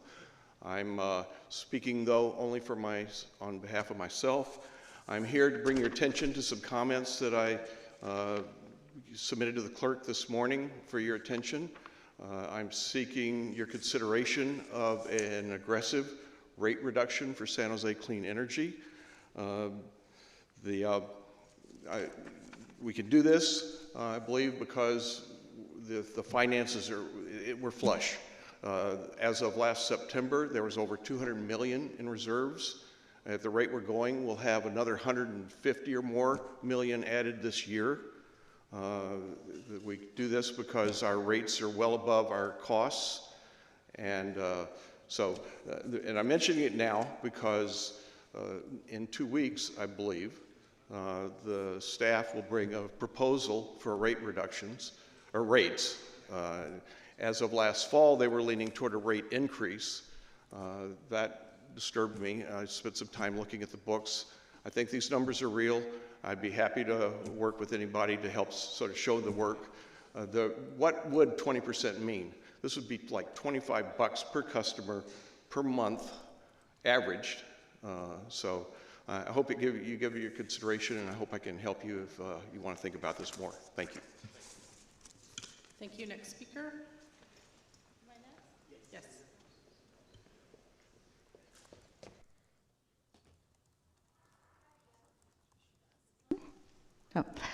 I don't know if all of you guys have been reading the news. I have.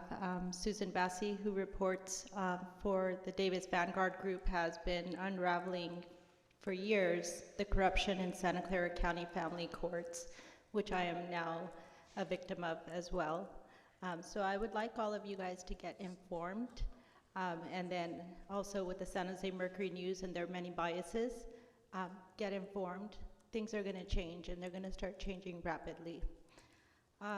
Already on the agenda was issues with the homelessness problem, so I just wanted to address one thing though. Language is really important. When one says they are going home, it can bring up different images of what home is. As a one humanity, we are all home here on earth. Some have become unsheltered in our capitalist society. Simple change of one word can open your mind, creating conscious shifts and break down personal biases against others, which are often learned through conditioning from childhood, sometimes deep-rooted biases from generations, and taught through religion. So they are not homeless.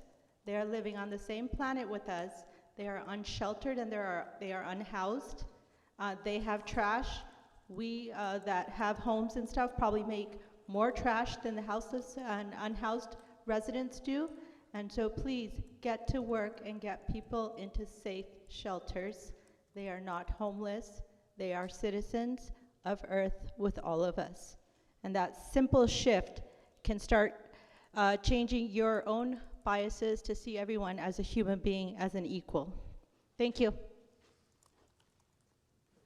Emily?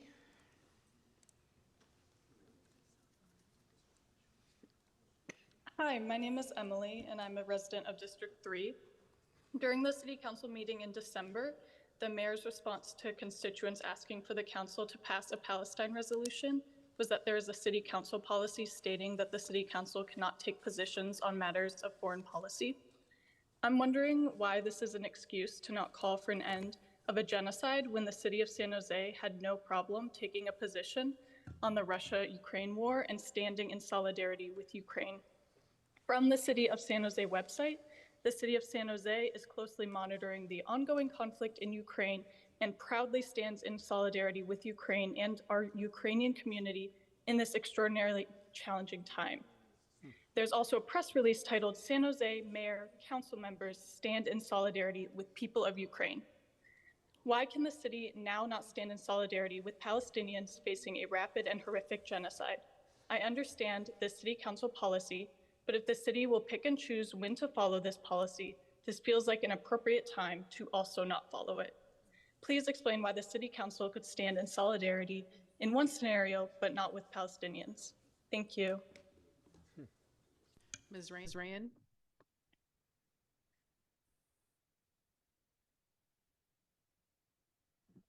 Hello, yes, my name is Ryan, District 7, City San Jose activist, calling on my own. Thank you for this meeting. Thank you for talking about the unhoused crisis that we live in this city. And I can see and I hear the council members, certain council members speaking, and thank you for the lady that spoke before in person. You took it away. You did it. You took it away. You told them what is the difference. I mean, you will never know. And yeah, you're right. We create more garbage in our houses than they do outside. They get garbage dumped on them. This is what you guys gotta understand, and I know you guys know it, but sometimes I don't know. Certain districts do not. I don't know where they're coming from. But it's really, really deep to my heart because I deal with unhoused community members. Because you're right, lady. This is our home. This is all of us home. We're not homeless. It's unhoused. Get it into your head. Unhoused, okay? Get educated. It's unhoused community members. And remember this, okay? The government is gonna be measured, okay? The way you treat your most vulnerable residents, okay? And we need to keep working together. Thank you, City, for presenting this presentation and moving forward with this, okay? We need to help them, the most vulnerable, okay? So I always gonna advocate for that until my last breath. And the unhoused community members, okay? Stop using that word of homeless. That's degrading. That's not right, okay? Thank you. Have a happy new year. Thomas? Hello, Mayor and council members. Appreciate your time today. During the middle of December of 2023, the Lived Experience Advisory Board of Silicon Valley participated in an outreach event to the unhoused. During that event, we performed outreach on Jury Court there in San Jose and found out some very disturbing information that the local businesses were pumping loud music over loudspeakers from 9 p.m. until 5 a.m. every day.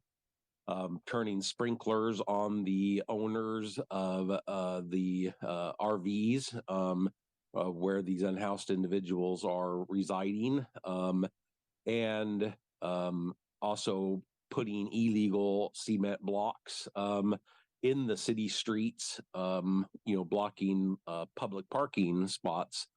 And, this information I immediately sent out, including videos to the mayor's office, to the appropriate city council member's office.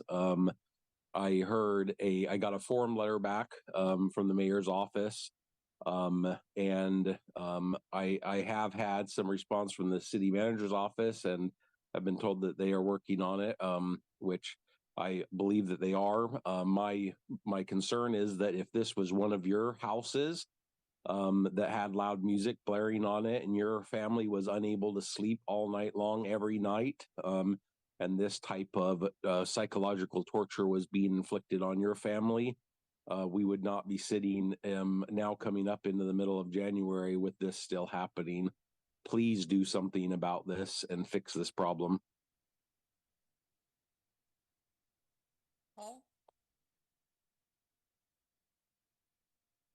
Yes, Puzzler from the Horseshoe. First of all, I'd like to say que viva Robert Signs. I can't wait till that issue comes up in the courts and puts Council Member Ortiz in his place. I think it's time. I think it's time that he gets put in his place and quit exploiting the position of power, the position of comments to the whole body as a whole. Hey, check this out, man. Why don't you keep quiet, man? This is public. Back to council. Okay, thanks everybody. We're adjourned.